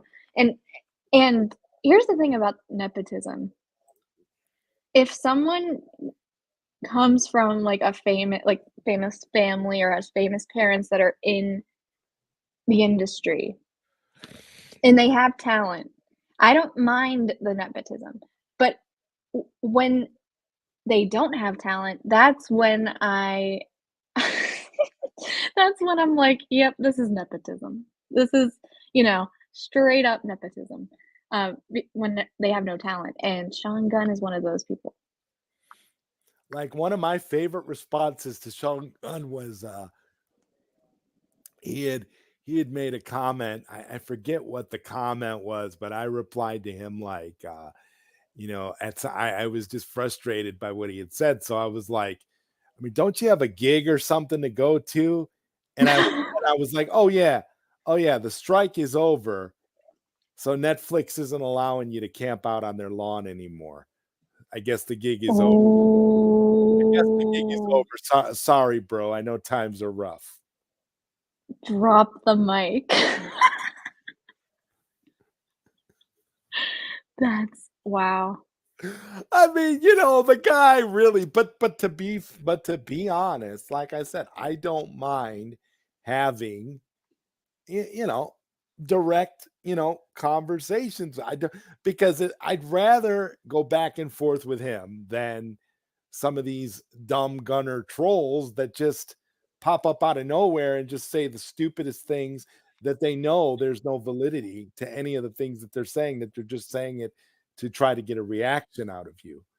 Whereas, Right. whereas like Sean Gunn really believes the stuff that he's saying because he's sticking up for his brother. He's sticking up. He actually said that the reason that the stocks for WBD are not the reason that the stocks are going down, as if this is a good thing. The reason that the stocks are going down is because WBD is not being sold and it's not merging with any other companies. That's basically what he said in a tweet, responding to the questions about the stocks going down. Wow. Charles Austin says, ZodWriter, it sounds like going back and forth with Sean Gunn. You've made it to the big leagues. Well, Charles Austin, I feel like I'm already in the big leagues because I'm here with APass. It doesn't get any bigger than being on a permanent regular stream with APass. I mean, big is just, the term, it just doesn't do it justice. Dark side are the gunny poos. Yeah. Sean Gunn can thank nepotism for a paycheck. 100%. Oh my, Jinx. What did I ask him? Didn't I ask him at the end of one of the posts? Didn't I ask him if his weasel costume was warm? You did. Weasel costume warm. Because I really want to know if it's warm in that Party City weasel costume. For real. That's crazy that it's actually him. Yeah, it is crazy that it's actually him. The Snyder Cut is an actual landmark. Yes, it is. Sorry, I didn't mean to interrupt, but it also shows how deeply insecure they are about the DCU.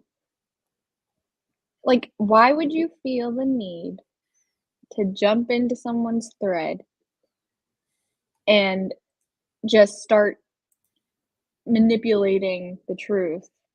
And unless you feel insecure about it. And I saw that he was accusing you of insecurity or something like that because you were bringing up Superman Legacy and Jurassic World, or that Superman Legacy. That's the one that really triggered him.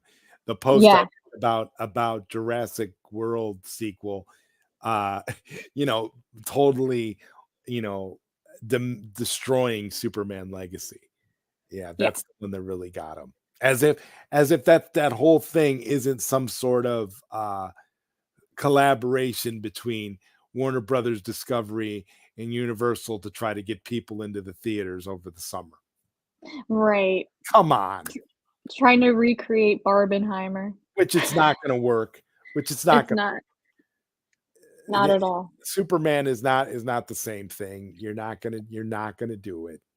Especially this version of Superman.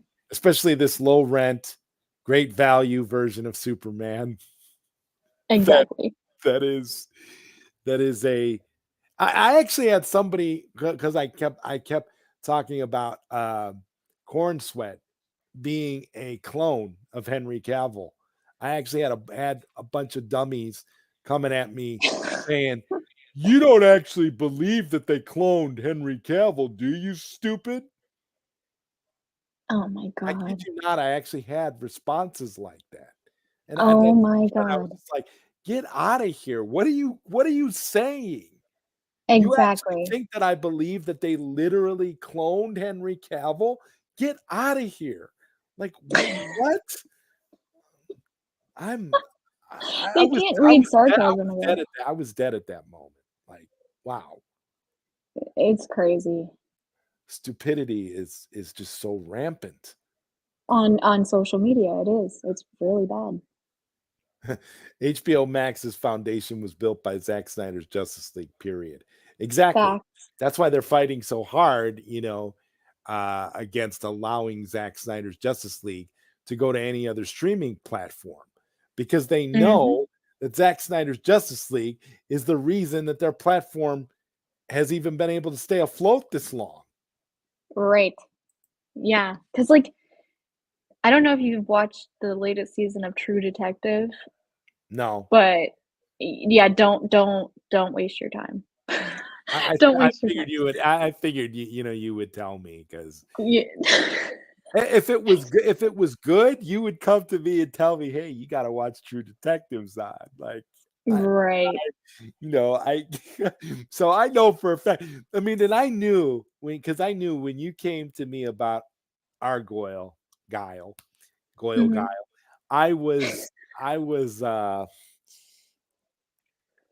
I knew I was gonna have to see it just to believe how bad it was. Because I knew when you didn't have anything good to say Mhm. about it, and you were just all like, well, Henry Cavill was good for what he, what he was in. Like, you didn't really even have much to say about Henry Cavill. It was like almost like it was There just was no substance. it was just basically like you were saying, well, Zod, this is dog crap. And and that's what I translated it as. So I was like, you know what? I will see this, and I'm sure we'll talk about it, and I don't get it.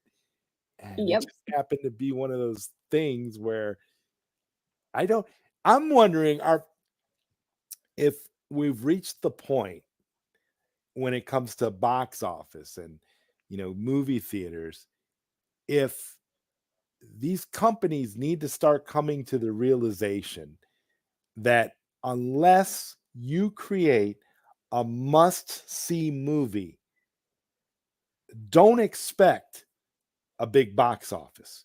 You're just wasting Mm. time. Don't even bother at this point. The days of expecting every superhero movie to make $1 billion, the days of expecting every new IP to come in, like Argyle to come in and blow up the box office. Those days are over. It's not going to happen anymore. You've got No. to have in these movies can't just be movies anymore. They have to be straight up events in order to get people motivated to come in. We're talking like a Exactly. Spider-Man. We're talking an Endgame. We're talking a Zack Snyder's Justice League. These are the kinds of things you have to do if you want to get people's butts in seats. You're not going to be able to con people anymore. There's a reason why Barbie and Oppenheimer were successful, because those Yeah. movies offered audiences something different. They offered audiences reasons to go to the movies. Yeah, they Because did. it's something you could just watch on TV. You couldn't just watch this on streaming. You had a reason. These were event movies. That's what they have to do. And that's the lesson they still haven't learned. And I don't know how we are. We're just fans. We don't have anything. We're just fans of this stuff. And yet Yeah. we're able to come to these conclusions on our own. But these big studios haven't been able to figure that out yet. They think they think we're stupid though. So therefore it's like we can continue to do the same BS that we have been doing and they won't catch on. But they don't they they didn't expect like us to actually have the intellectual capacity to see through all this stuff, you know? So it is a them problem for sure. It's not an us problem. Yeah, I wish I wish I understood what the logic was. In fact, I really want to know what the actual goal is, because if this taught should have taught WBD anything, it's that invest in your creatives and allow Yes. them to do their thing, because they didn't believe in Barbie, and so they didn't really reap the rewards of Barbie. Yeah, it was a big movie, made a lot of money, but they didn't get that money. No, they didn't. No, they did not. So, I mean, how is Sean Gunn touting that as, oh, it's the biggest movie of the year? Yeah, but the biggest movie of the year didn't make your studio any money, Sean. Biggest movie of the year. Okay. Give me a And break. to me, that's arguable because I think Oppenheimer was the biggest movie of the year, but I digress. Yeah. Yeah.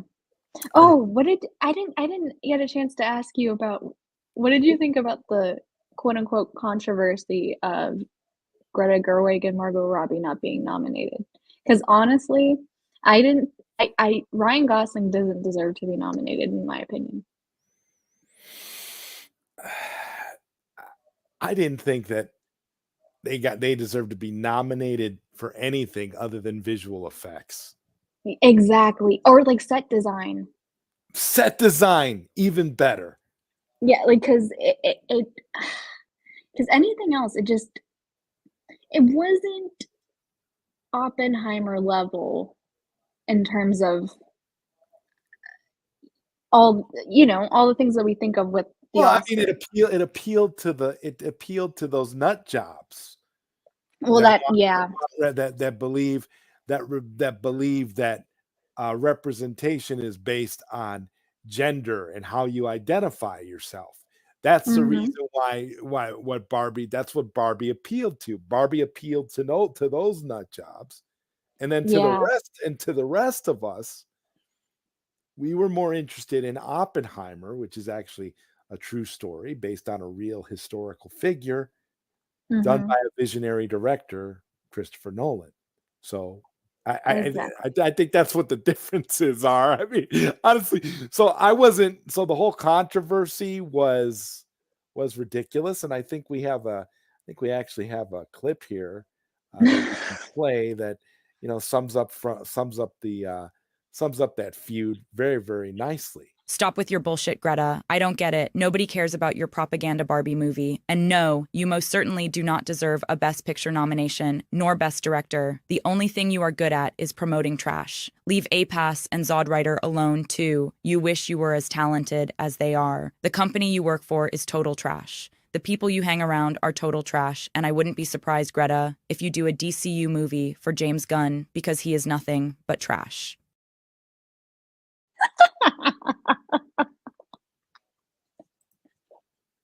That picture.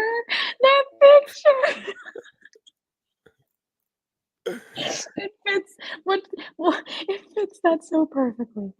I Oh, mean, man.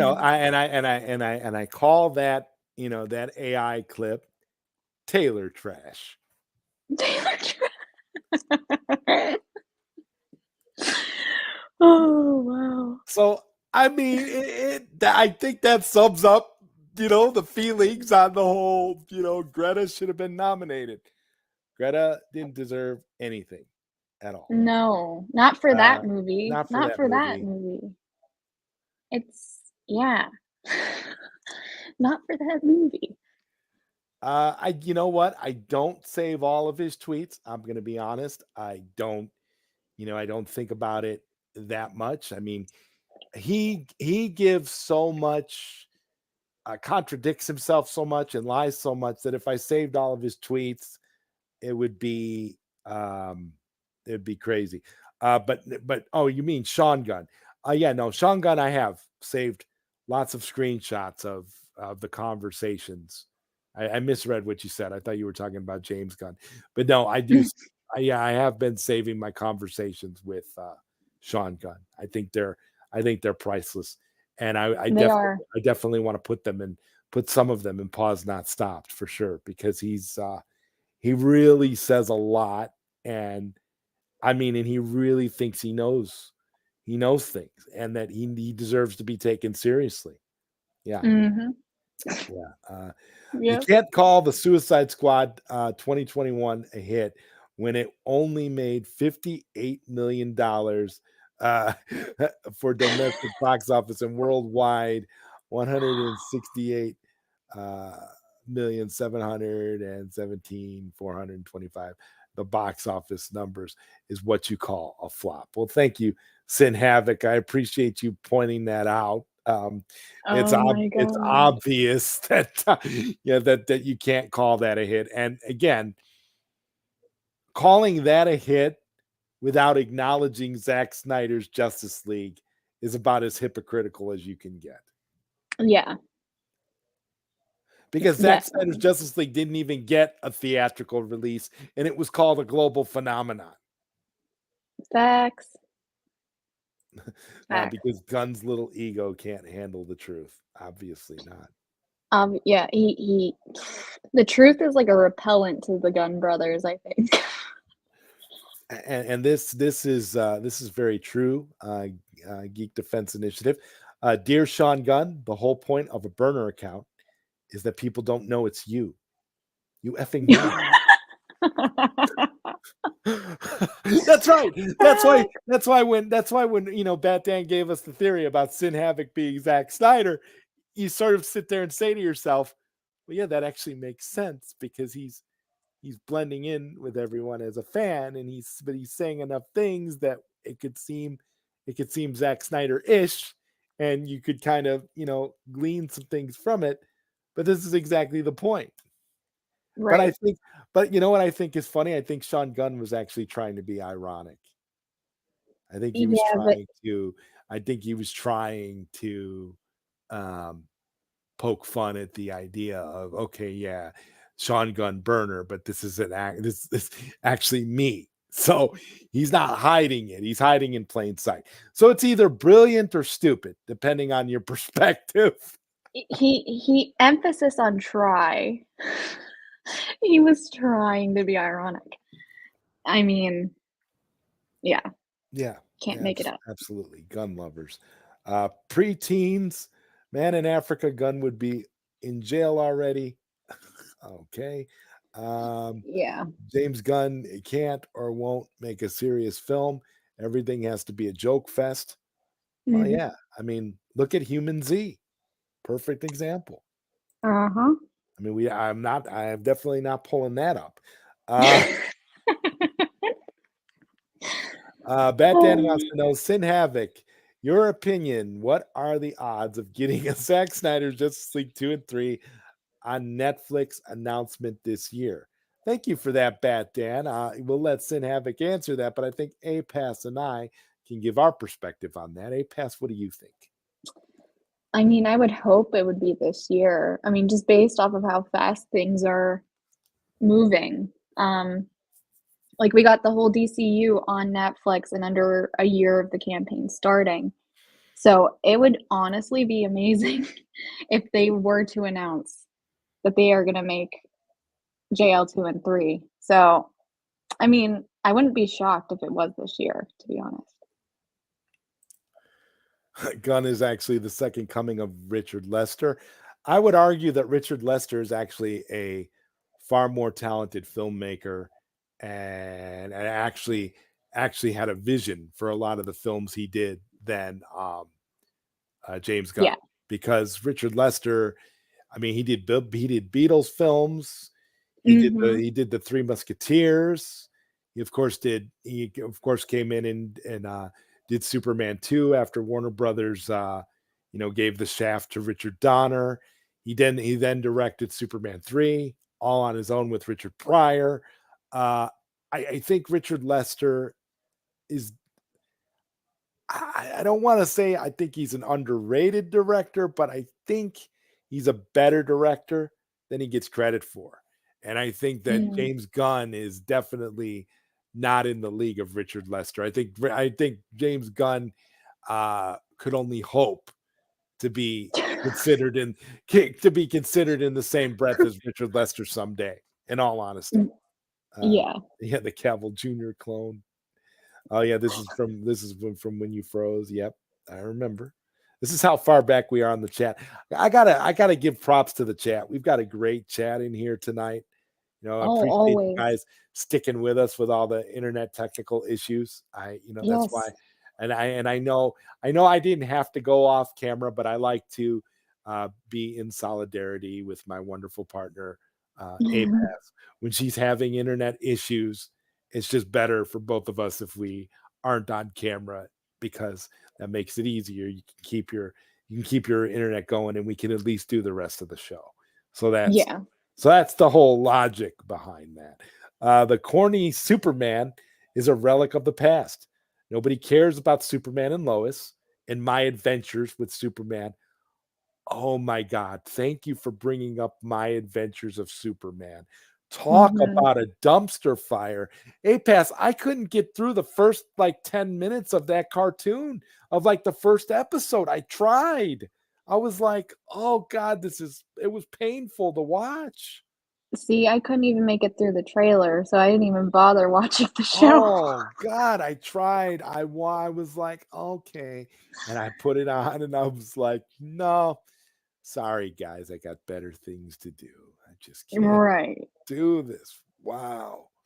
Yeah, it's not up there. Yeah, I don't get it. I don't either. Mr. Mr. Freeze Freeze. visited. Well, I mean, that's I as mean, good. That's yeah. as good of a reason as any, I suppose.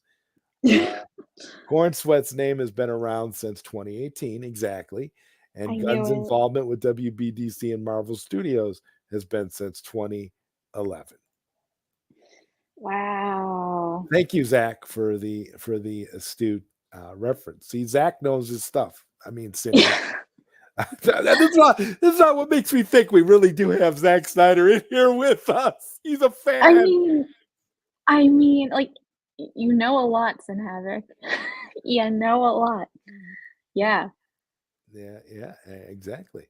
I don't. When I look at Sin Havoc, hey, listen, yeah, I have him here in this channel. Of course he's a mod for I Don't Get It. Are you kidding me?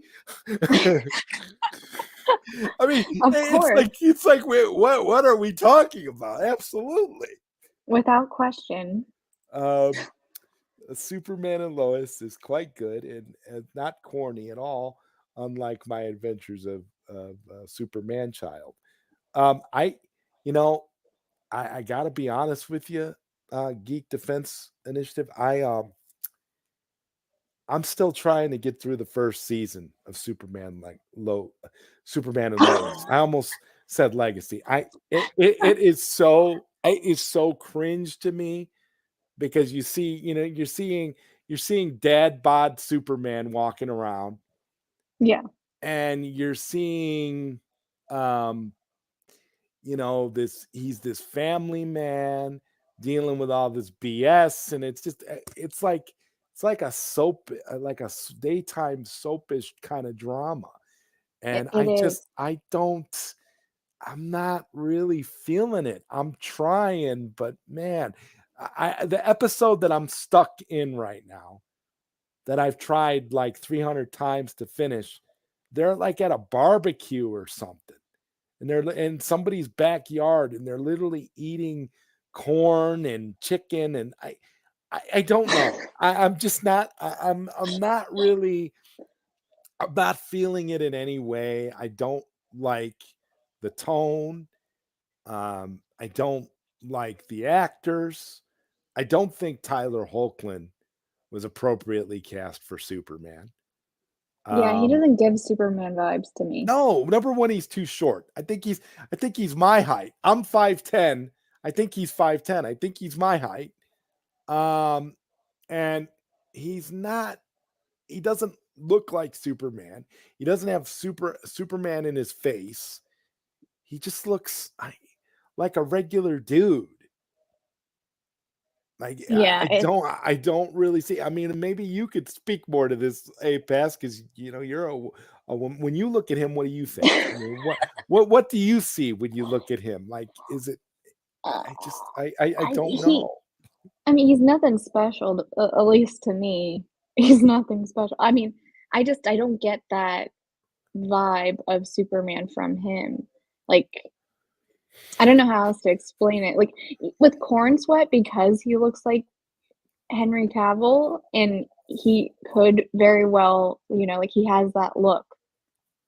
So therefore, it's like I can see with him there is more of a vibe. But with Tyler Hoechlin, it's like, I don't know what they were thinking with that, to be honest. No Right, offense to him, because he has dark hair, he's right. he's appropriate for Superman. I don't understand. Like, I don't either. there's so many actors that they could have got for that role that would have made more sense. Uh, Yeah. you know, if you want a Superman, because there's a certain archetype for Superman that you can for the role. And I remember when you and I were doing our show talking about all the different, all the various actors that were up for the role. I think it was during the Corn Sweat Conspiracy episode. And, you know, all of the actors, everything that these actors had in common, where they all had like the Superman archetype. You could see you could see it in the face. They got to have it in the face because anybody can bulk up and can, you know, put on the weight and put on the muscle if they need to for a role like Superman. But you got to have that look. Exactly. Exactly. And he just doesn't have it. No, He doesn't.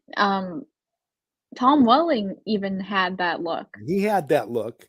Not so Not much anymore. anymore. Right. If you try to do it now, where Tom Welling is like, yeah, I'll put on the suit. Yeah, like right now you will put it on. Now you'll put on the suit. Now Now. you'll put on the suit and you're balder than I am, and you'll put the suit on. You'll put the suit on, Tom. Okay, good luck with that. Hope it still fits. Yeah. And I wonder what suit they wanted him to wear in the Smallville finale, because they showed were like outtake shots of Brandon Routh with you know, Tom Welling's head superimposed over him because he didn't want to put on a suit. It was ridiculous.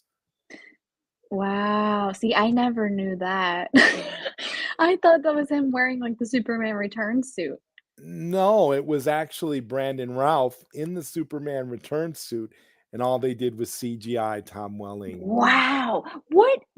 I don't understand the logic behind him not wanting to wear the suit. Like, I don't understand it. And it's like now they complain about how their show never got to transition over to movies. Yeah, now they complain about it. It's like, well, if you wanted your show to transition to movies, Tom, you probably should have been a little more open to the idea of actually, I don't know, wearing a Superman suit. Right. Because the general audience, everybody was watching Smallville on TV, and the movies could have made money, but they still wanted to see Superman as Superman in this. They didn't want to see the blur. They don't want to see you wear a trench coat. They want to see you as Superman. The red blue blur. Come on. Yeah, the red blue blur. And the only reason it took so long for that red blue blur crap to be over with is because of Tom Welling not wanting to wear a suit. They were ready to make him Superman in like the third or fourth season of the show. Yeah. And he's over here, and then you get all this, you get them the showrunners saying, oh, no tights, no flights. No, that's just because your idiot star doesn't want to wear the stuff. It's not because you don't want to do it. It's because he is refusing to do it because he thinks he's Marlon Brando. He thinks he's Marlon Brando. I mean, he thinks he's Marlon Brando, and then the one movie he gets was like a remake of the classic Fog movie, and he got upset because the director kept calling him Clark on set. Ooh. Okay, Clark, we're gonna need you to go over here, and you know, the fog is gonna come out this way, but Clark, we need you to go to the left. Hey, I mean, it's great. Oh God. He thinks he's working with Clark. I mean, I just, you know, you can't make this stuff up. No, you can't. You can't. My God. I thought Guardians of the Galaxy 3 was okay. Enjoyed the first two more. I actually have the opposite take. I like the first Guardians of the Galaxy. I didn't like the second one at all, and I thought the third one was okay. The third one was actually better and proved that James Gunn should probably just stay at Marvel and not make any and not have moved to DC at all. And right. I don't know why he left. I mean, he literally had people crying over Rocket Raccoon in Guardians of the Galaxy 3. But then he wants to jump ship and go over to DC. I mean, come on, man. Yeah, I mean, we know why though. We know why. It's all about it's all about the crossover. That's what it's all about. This is what I said. That's what I said to Sean Gunn. I was like, how do you go from he never wants to make a Superman movie, and then in the course of a couple months, it was his lifelong ambition to make a Superman movie.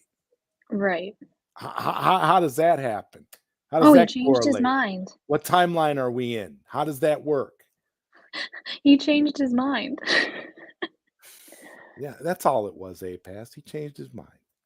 Crazy. We change our minds all the time, right? So why isn't he Right. allowed to change his mind, right? So he, Yeah. I don't know if I would, if we're going to change our minds like that when it comes to like lifelong ambitions, because a lifelong ambition is something you've always wanted to do since you were a child.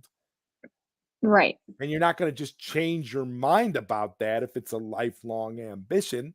So I don't get it. I don't either. I never considered the Guardians of the Galaxy as the real Guardians of the Galaxy. Yeah, no, they're not. They're not like their comic book counterparts at all, really. They're James Gunn's creation. I made it. Hope you guys can continue. What's up, Jester Tester? Good to see you, Jesse. Thanks for coming. Thanks for being in the chat, brother.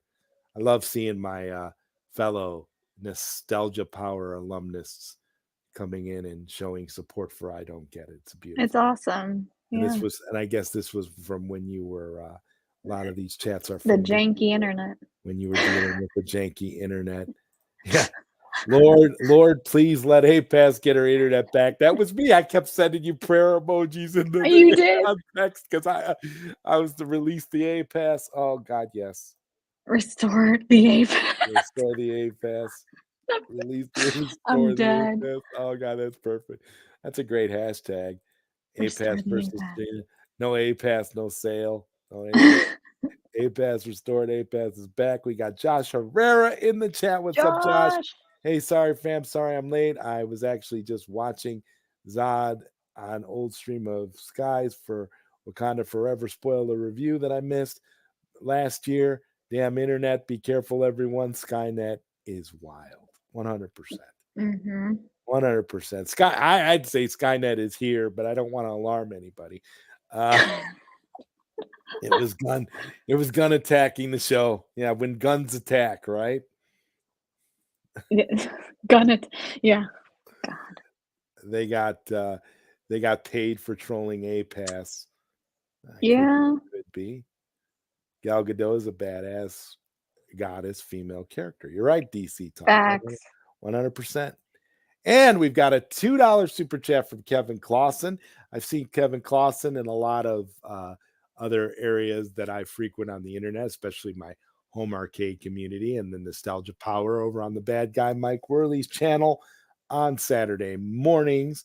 He says, this is a super chat. Thanks, guys. Thank you, Kevin, for your $2 super chat. It definitely helps the channel. Me and APass have been trying to get a paycheck from Google for a while, and it hasn't really been working out too well for us.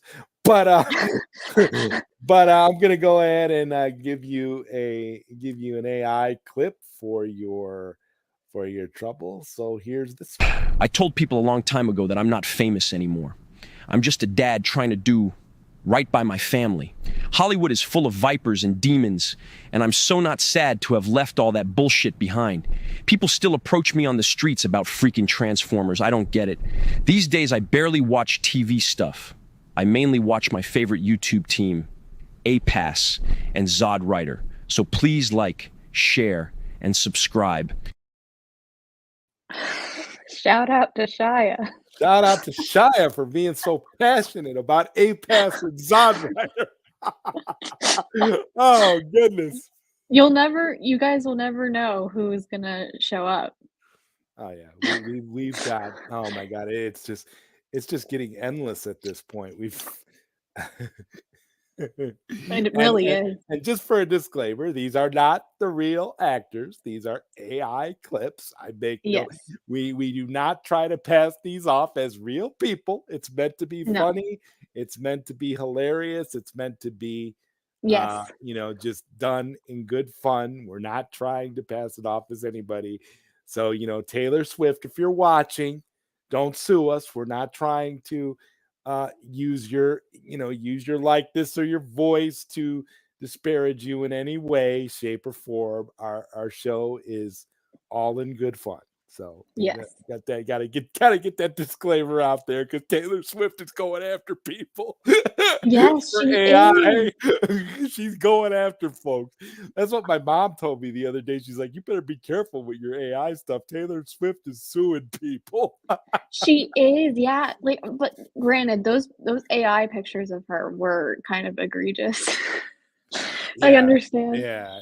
And we're not doing anything like that. We're just, No, doing goofy voice clips. We're not trying to exactly. make Yeah, we're not. anybody look bad. It is what it is. Yeah, yeah. There- Except maybe James Gunn. That's She's okay. coming after people. Like, oh yeah, I know, Mom, but let her try. I don't have any money, so she won't get anything. There's nothing to Yeah. get, Taylor could buy and sell me with one tweet. I mean, it's like what are we talking about here? Like, okay, bye. Right.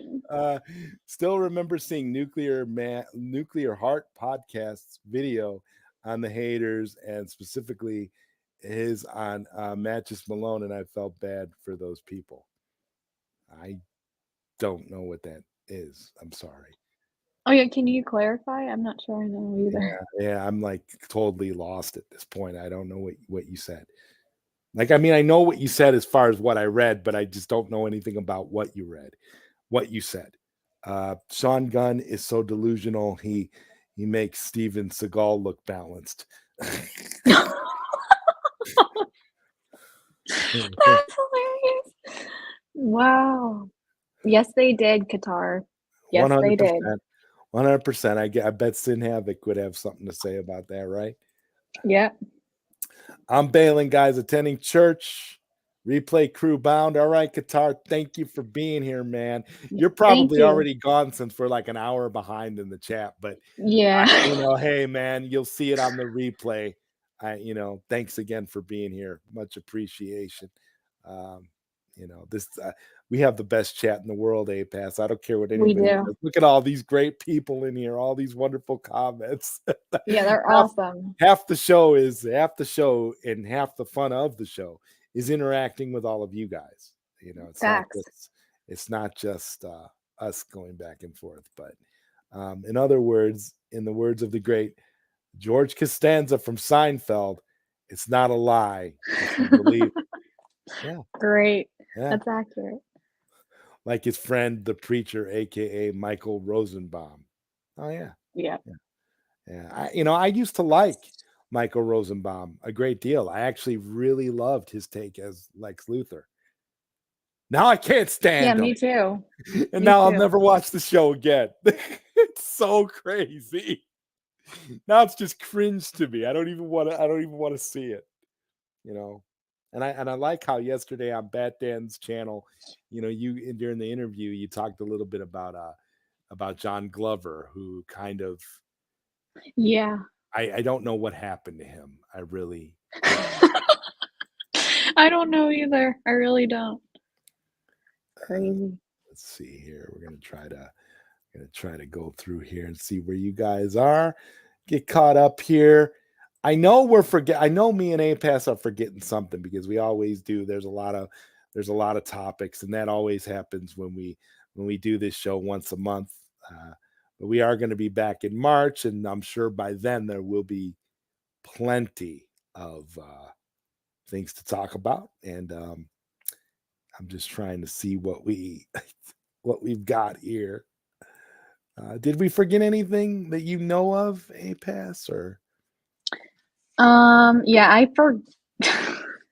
I forgot too what we were gonna discuss. What more? This always happens. You can guarantee that this will always happen, I think. But I don't know.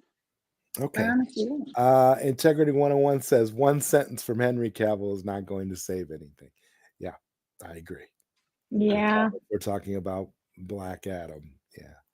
I'm just exactly.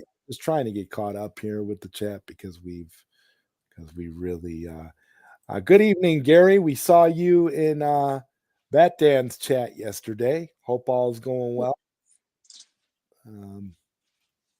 Thank you for being here. I think we have just trying to get caught up here. Bat Dan is saying that Tom Welling certainly didn't have the attitude.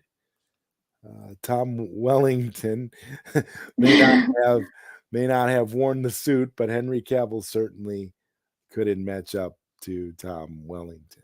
Oh, There you go. Tom Wellington. Oh, David Ayer embracing Cell. Yeah, that's a topic, and that's what I was going to say. The last topic, we're going to talk a little bit about Cell, ZSJL. Not the least of which, because coming up on 2/14, we got a big trending event. Right. And I think it's important to address David Ayer finally jumping the James Gunn ship. Yes. And coming over to the side of the sane people. Better late than never. That's the way I look at it. Better late than never. You know, I'm not going to bag on the guy too much. He's he's gone through a lot, and he's gone through a bit of an identity crisis. He didn't know what he was doing. He didn't know if he wanted to be a cheerleader. He didn't know if he wanted to be the star of the football team. He didn't know if he wanted to play for Team Snyder or Team Gunn, or if he just wanted to be a company man or somewhere in the middle. David Ayer, I feel for you, man.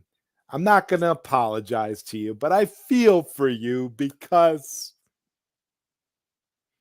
you definitely have grown up a little bit to finally see the light. And I want to play one Ayer clip, and to give people a little bit of a perspective of what I think that David Ayer is realizing now. You know, there is a fan out there on Twitter X who calls himself Osa Fresh. I owe him a massive apology. I mean, I was a complete dickhead, consumed with my James Gunn ass kissing at the time. So Osa Fresh, I'm truly sorry. I was wrong. I've been wrong a lot over the years. James Gunn is a worthless douchebag, and I should have listened to the Snyder army. I think it's time for me to go back to making indie movies and stay the fuck out of Hollywood.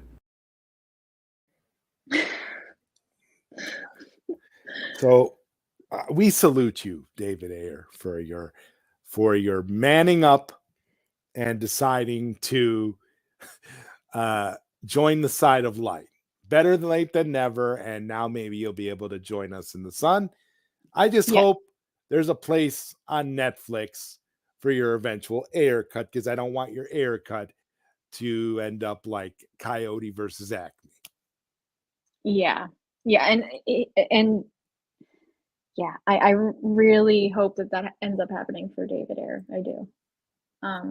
That it will end up on Netflix or some other third party thing. Now, as for Coyote versus Acme, I really don't care. I don't either. Those people are some of the most hypocritical, disgraceful people I've ever seen. You realize those are some of the same people on social media who have been attacking us for years, coming at us for years, going at us over the Snyder cut, over Restore the Snyderverse, and now Cell. These are some of the most hypocritical morons I've ever seen. And they're trying to beg us for help. Yeah. I actually seen crazy. somebody post, the Snyder cut people, you know how hard it is. You know what it's about. Can you help us? Yeah, now you want now you want our help. Insane. You could take your Coyote versus Acme and stick it in the deepest hole in the ground, because none of us have any interest in helping you get that film released. Now you know how it feels. Yeah. And the other thing is, like, Ridiculous.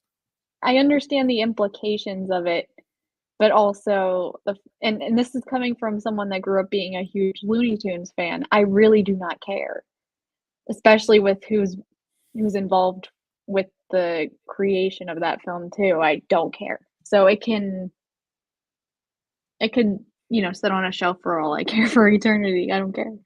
I really don't care. Nessa, she says, I don't know if you mentioned this because I just came back, but was that Sean Gunn burner account really him? Yes. Yes. Yes, it was. Yes. 100% him. Yes, it was confirmed. And I couldn't be happier. Crazy, wacky times. Sean Gunn burner account is really him. Sin Havoc is confirming. Zack There we Snyder go. himself confirming. There we go. Hail Taylor Swift. Yes. Just don't sue me, Taylor. That's all. Yeah, it's all in good fun. We're That's not. all. It's all good fun. I don't believe me. I have nothing but respect for the way you've managed to create your empire. Believe me, I am not. I am not trying to challenge the Swifties. I'm good. Yeah, we're good. Remember when Rosenbaum thought he was too good to continue with Smallville, but insists on being full of himself with his portrayal of Lex Luthor? Oh God. Oh That's the thing yeah. I don't get. And he was begging like a dog. He was begging his buddy James to give him the role of Lex Luthor in Superman Legacy, and James Gunn rejected him again. Yep. So what does that tell you about being friends with James Gunn? What does it actually get you? Nothing. Loyalty is not something that It's man a one-way. understands. It's a one-way street with James Gunn, because remember, James Gunn is the most honest person that he knows. Right. Right. And he sees Superman in himself. Let's not forget that too. Charles Austin says, actually, that's not a bad idea, Zod. You should put a disclaimer in front of the show saying something like all photo and video likenesses are solely used for blah, blah, blah, just in case. Yeah, that's why we constantly mention the fact that it's just a joke. Because I don't ever want that to be the case, but I probably will, put up some disclaimer for future episodes, because definitely now that type of content is getting a little bit hairy in the industry. And if it ever gets to a point where me and APass can't use AI anymore, we don't need it. It doesn't matter. I don't care. I won't be losing any sleep over it, because I don't get it is bigger than AI. It doesn't matter. It's fun and it's cool to do it, but it takes time to do it. And it's it is, it's not always easy to do it, but if it gets to a point where it could lead to getting, the channel into some trouble for the content, then we just won't do it anymore. It's that simple. Right. You're forgetting David Ayer embracing self. Yeah, okay. Yeah, you're pointing that out as we're talking about it. So I guess it's because we're a little bit behind. But yeah, definitely. David Ayer embracing Sal is a good thing. I expect to see David Ayer say something at the trending event. I expect to see a David Ayer post. That would be amazing if he does do something like that. And you know what would be nice? It would be nice to see Zack Snyder do a post too. Oh, of course. Yeah. But I don't know, because he's already at Netflix, and we already know what Zack Snyder thinks. So we don't really, it's not really that big of a deal. I just want to send a reminder.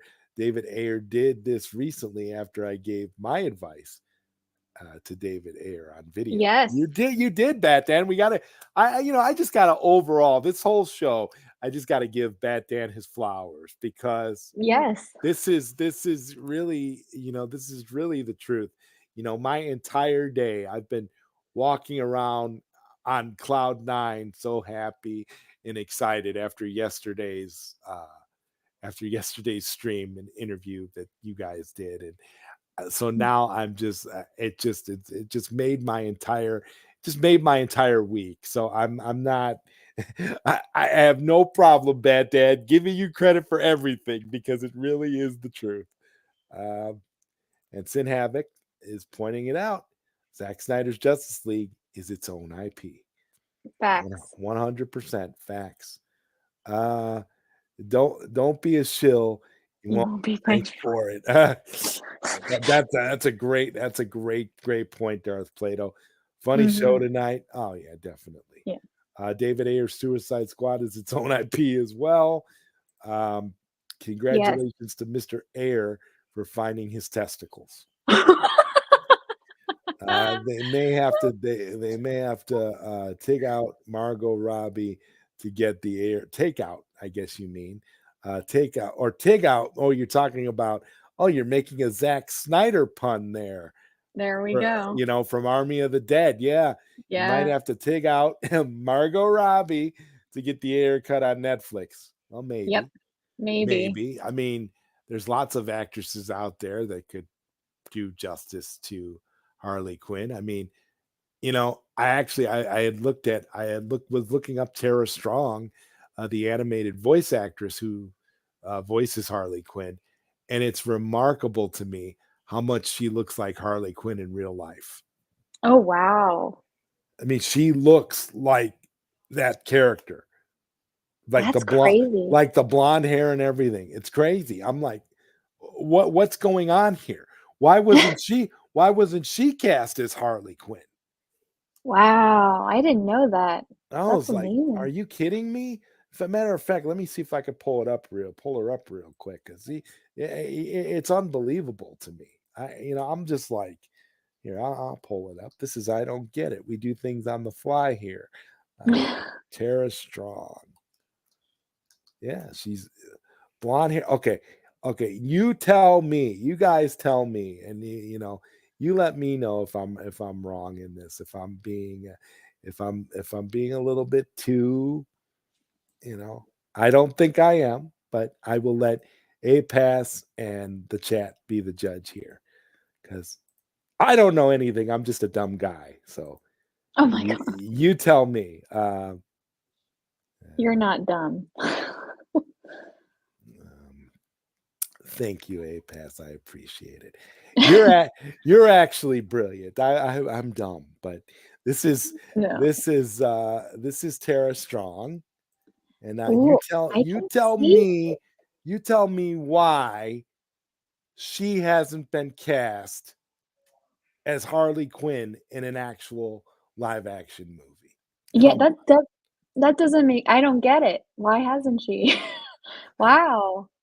The title of the show is I Don't Get It. So this is very apropos to the show. Does anybody in the chat know why she is not live action Harley Quinn? Can you explain that to me? I can't. Maybe somebody definitely in the chat. Maybe Sin Havoc. I don't know. Could explain. Harley Quinn, okay.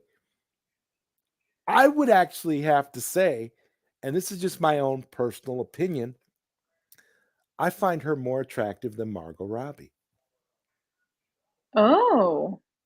I think she could play Harley Quinn perfect. Oh, I'm sure she can, yeah. And when I say more attractive, I'm talking about for that role. Yeah.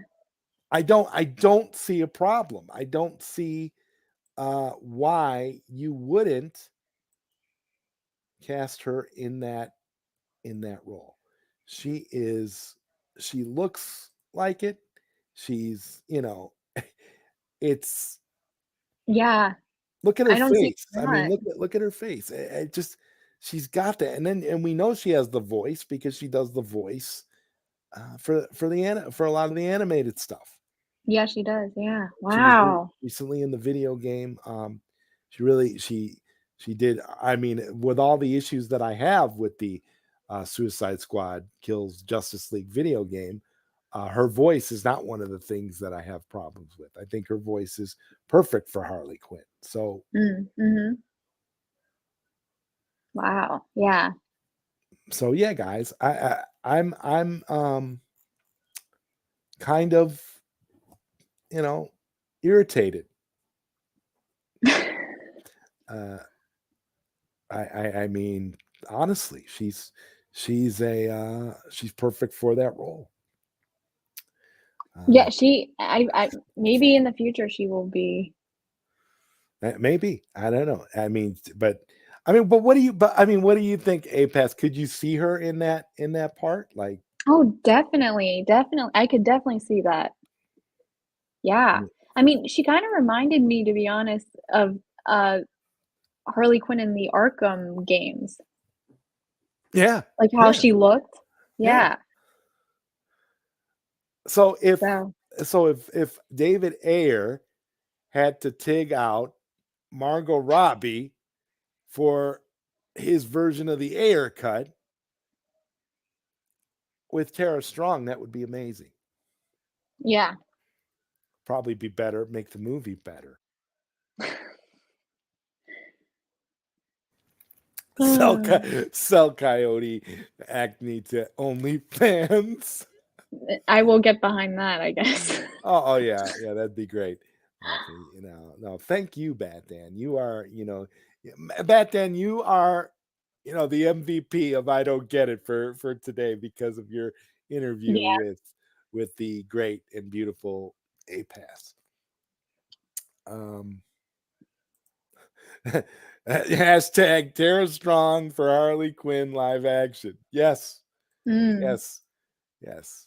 Yeah, because I think that um, she might have been. I don't remember. I think she might have been though. I wouldn't be surprised. No, it wasn't her that passed away. The woman Arlene that Sorkin. Arlene Sorkin, Yeah. the was the first actress that played her that passed away. It wasn't Tara Strong. Tara Strong is younger than Sorkin was. Um, but not that young. She's like 50. She's 50. Jesus, she's 50 and that's how she looks? Okay. Whoa. I'm gonna shut up now. I mean that's pretty incredible. I mean, she looks that good at 50. Yeah. Are you kidding me? Okay. All right. Age is just a number. It really is. At this point that there's nothing else to say. Yeah, Tara Strong for Harley Quinn, 100%. I still stand by it. Mm. Just yes. Um, Nessa, to answer your question, I know you asked us in the chat earlier. How was it was confirmed? It was confirmed by a really good friend of mine who is friends with the Guns, and he confirmed to me that it was the burner account. That the burner account is real. That he's actually that it's actually him. But anyway, enough of the gun talk, enough of all that nonsense.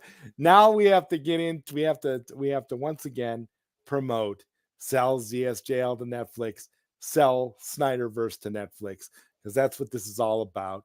We've got a big Yeah. trending event coming up on Trending Day, T Day, 214. or V Day for those of you that want to acknowledge, Valentine's Day. That is February 14th.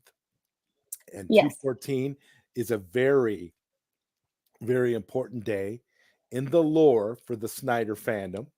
Mm-hmm. Because as we know, 214, there was always, for those that don't know, there was always all this talk about there being a 2 hour and 14-minute cut of Zack Snyder's Justice League that was supposed to Yes. be theatrical, and that was what we were supposed to get had Warner Brothers went with Zack Snyder's Justice League. Mm-hmm. So as Sin Havoc says right here, sell is the way. Trending day. Yes. I'm sorry, Nessa. Yeah. No. And it's my friend Robert Meyer Burnett. Everybody knows Robert Meyer Burnett. He follows Sean Gunn on Twitter X, and yeah, it's him. And $3 from Kevin Clausen. Thank you, Kevin. Appreciate it. Zod, Thank what you. are you and APass doing on V-Day? We'll be busy trending on social media Trending for and Cells working. DSJL to Netflix while working, actually, because it is a A work work day. day. It's a busy Yeah. day. Yeah, so we won't be outside of that, we won't really be, spending time together on Valentine's Day. But we are spending time together the day after Valentine's Day because we are getting together for an episode of Late Night Q&A with ZodWriter, and APass is finally going to join me for an episode of Late Night Q&A. And it's all my own fault because I've done nearly 100 episodes of that show, and I haven't had APass on yet. So we had to make that happen. So that's happening. Super excited. Yep. So let's give you something for your super chat.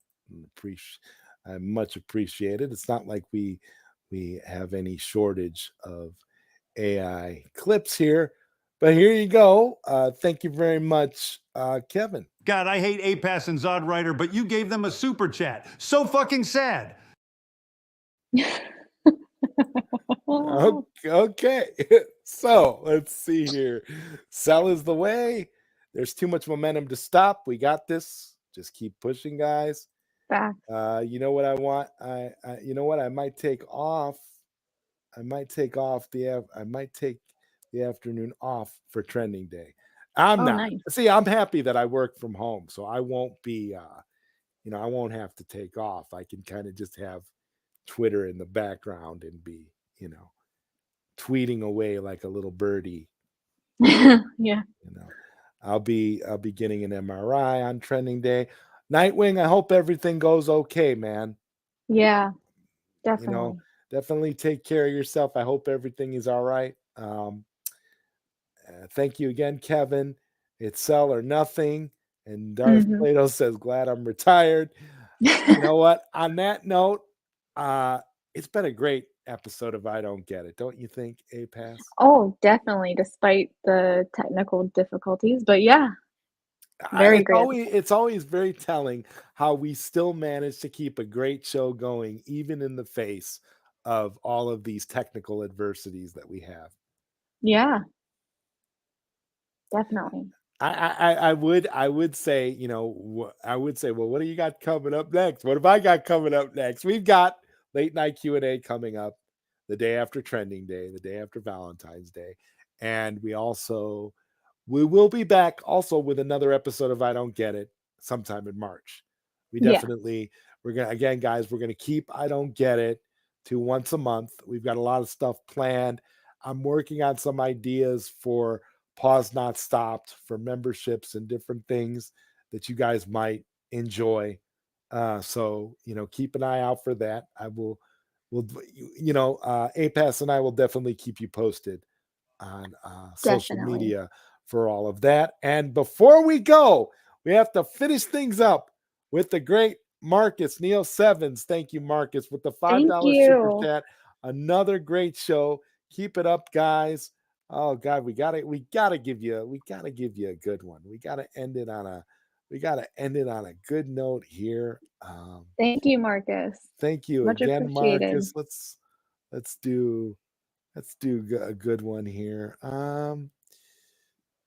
Let's go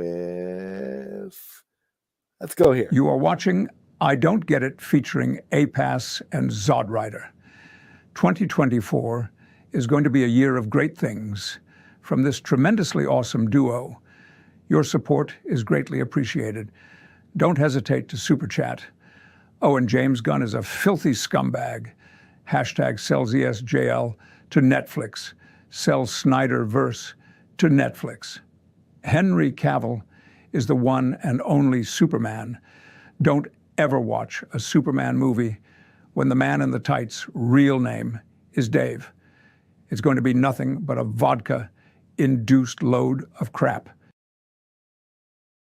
All right. So from Sir Patrick, we're on that note, we're going to go ahead and end tonight's episode of I Don't Get It. This is awesome.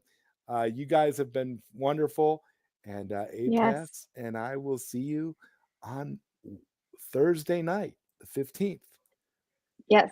Have for a good Late one, Night everyone. Q&A. Good night, everybody.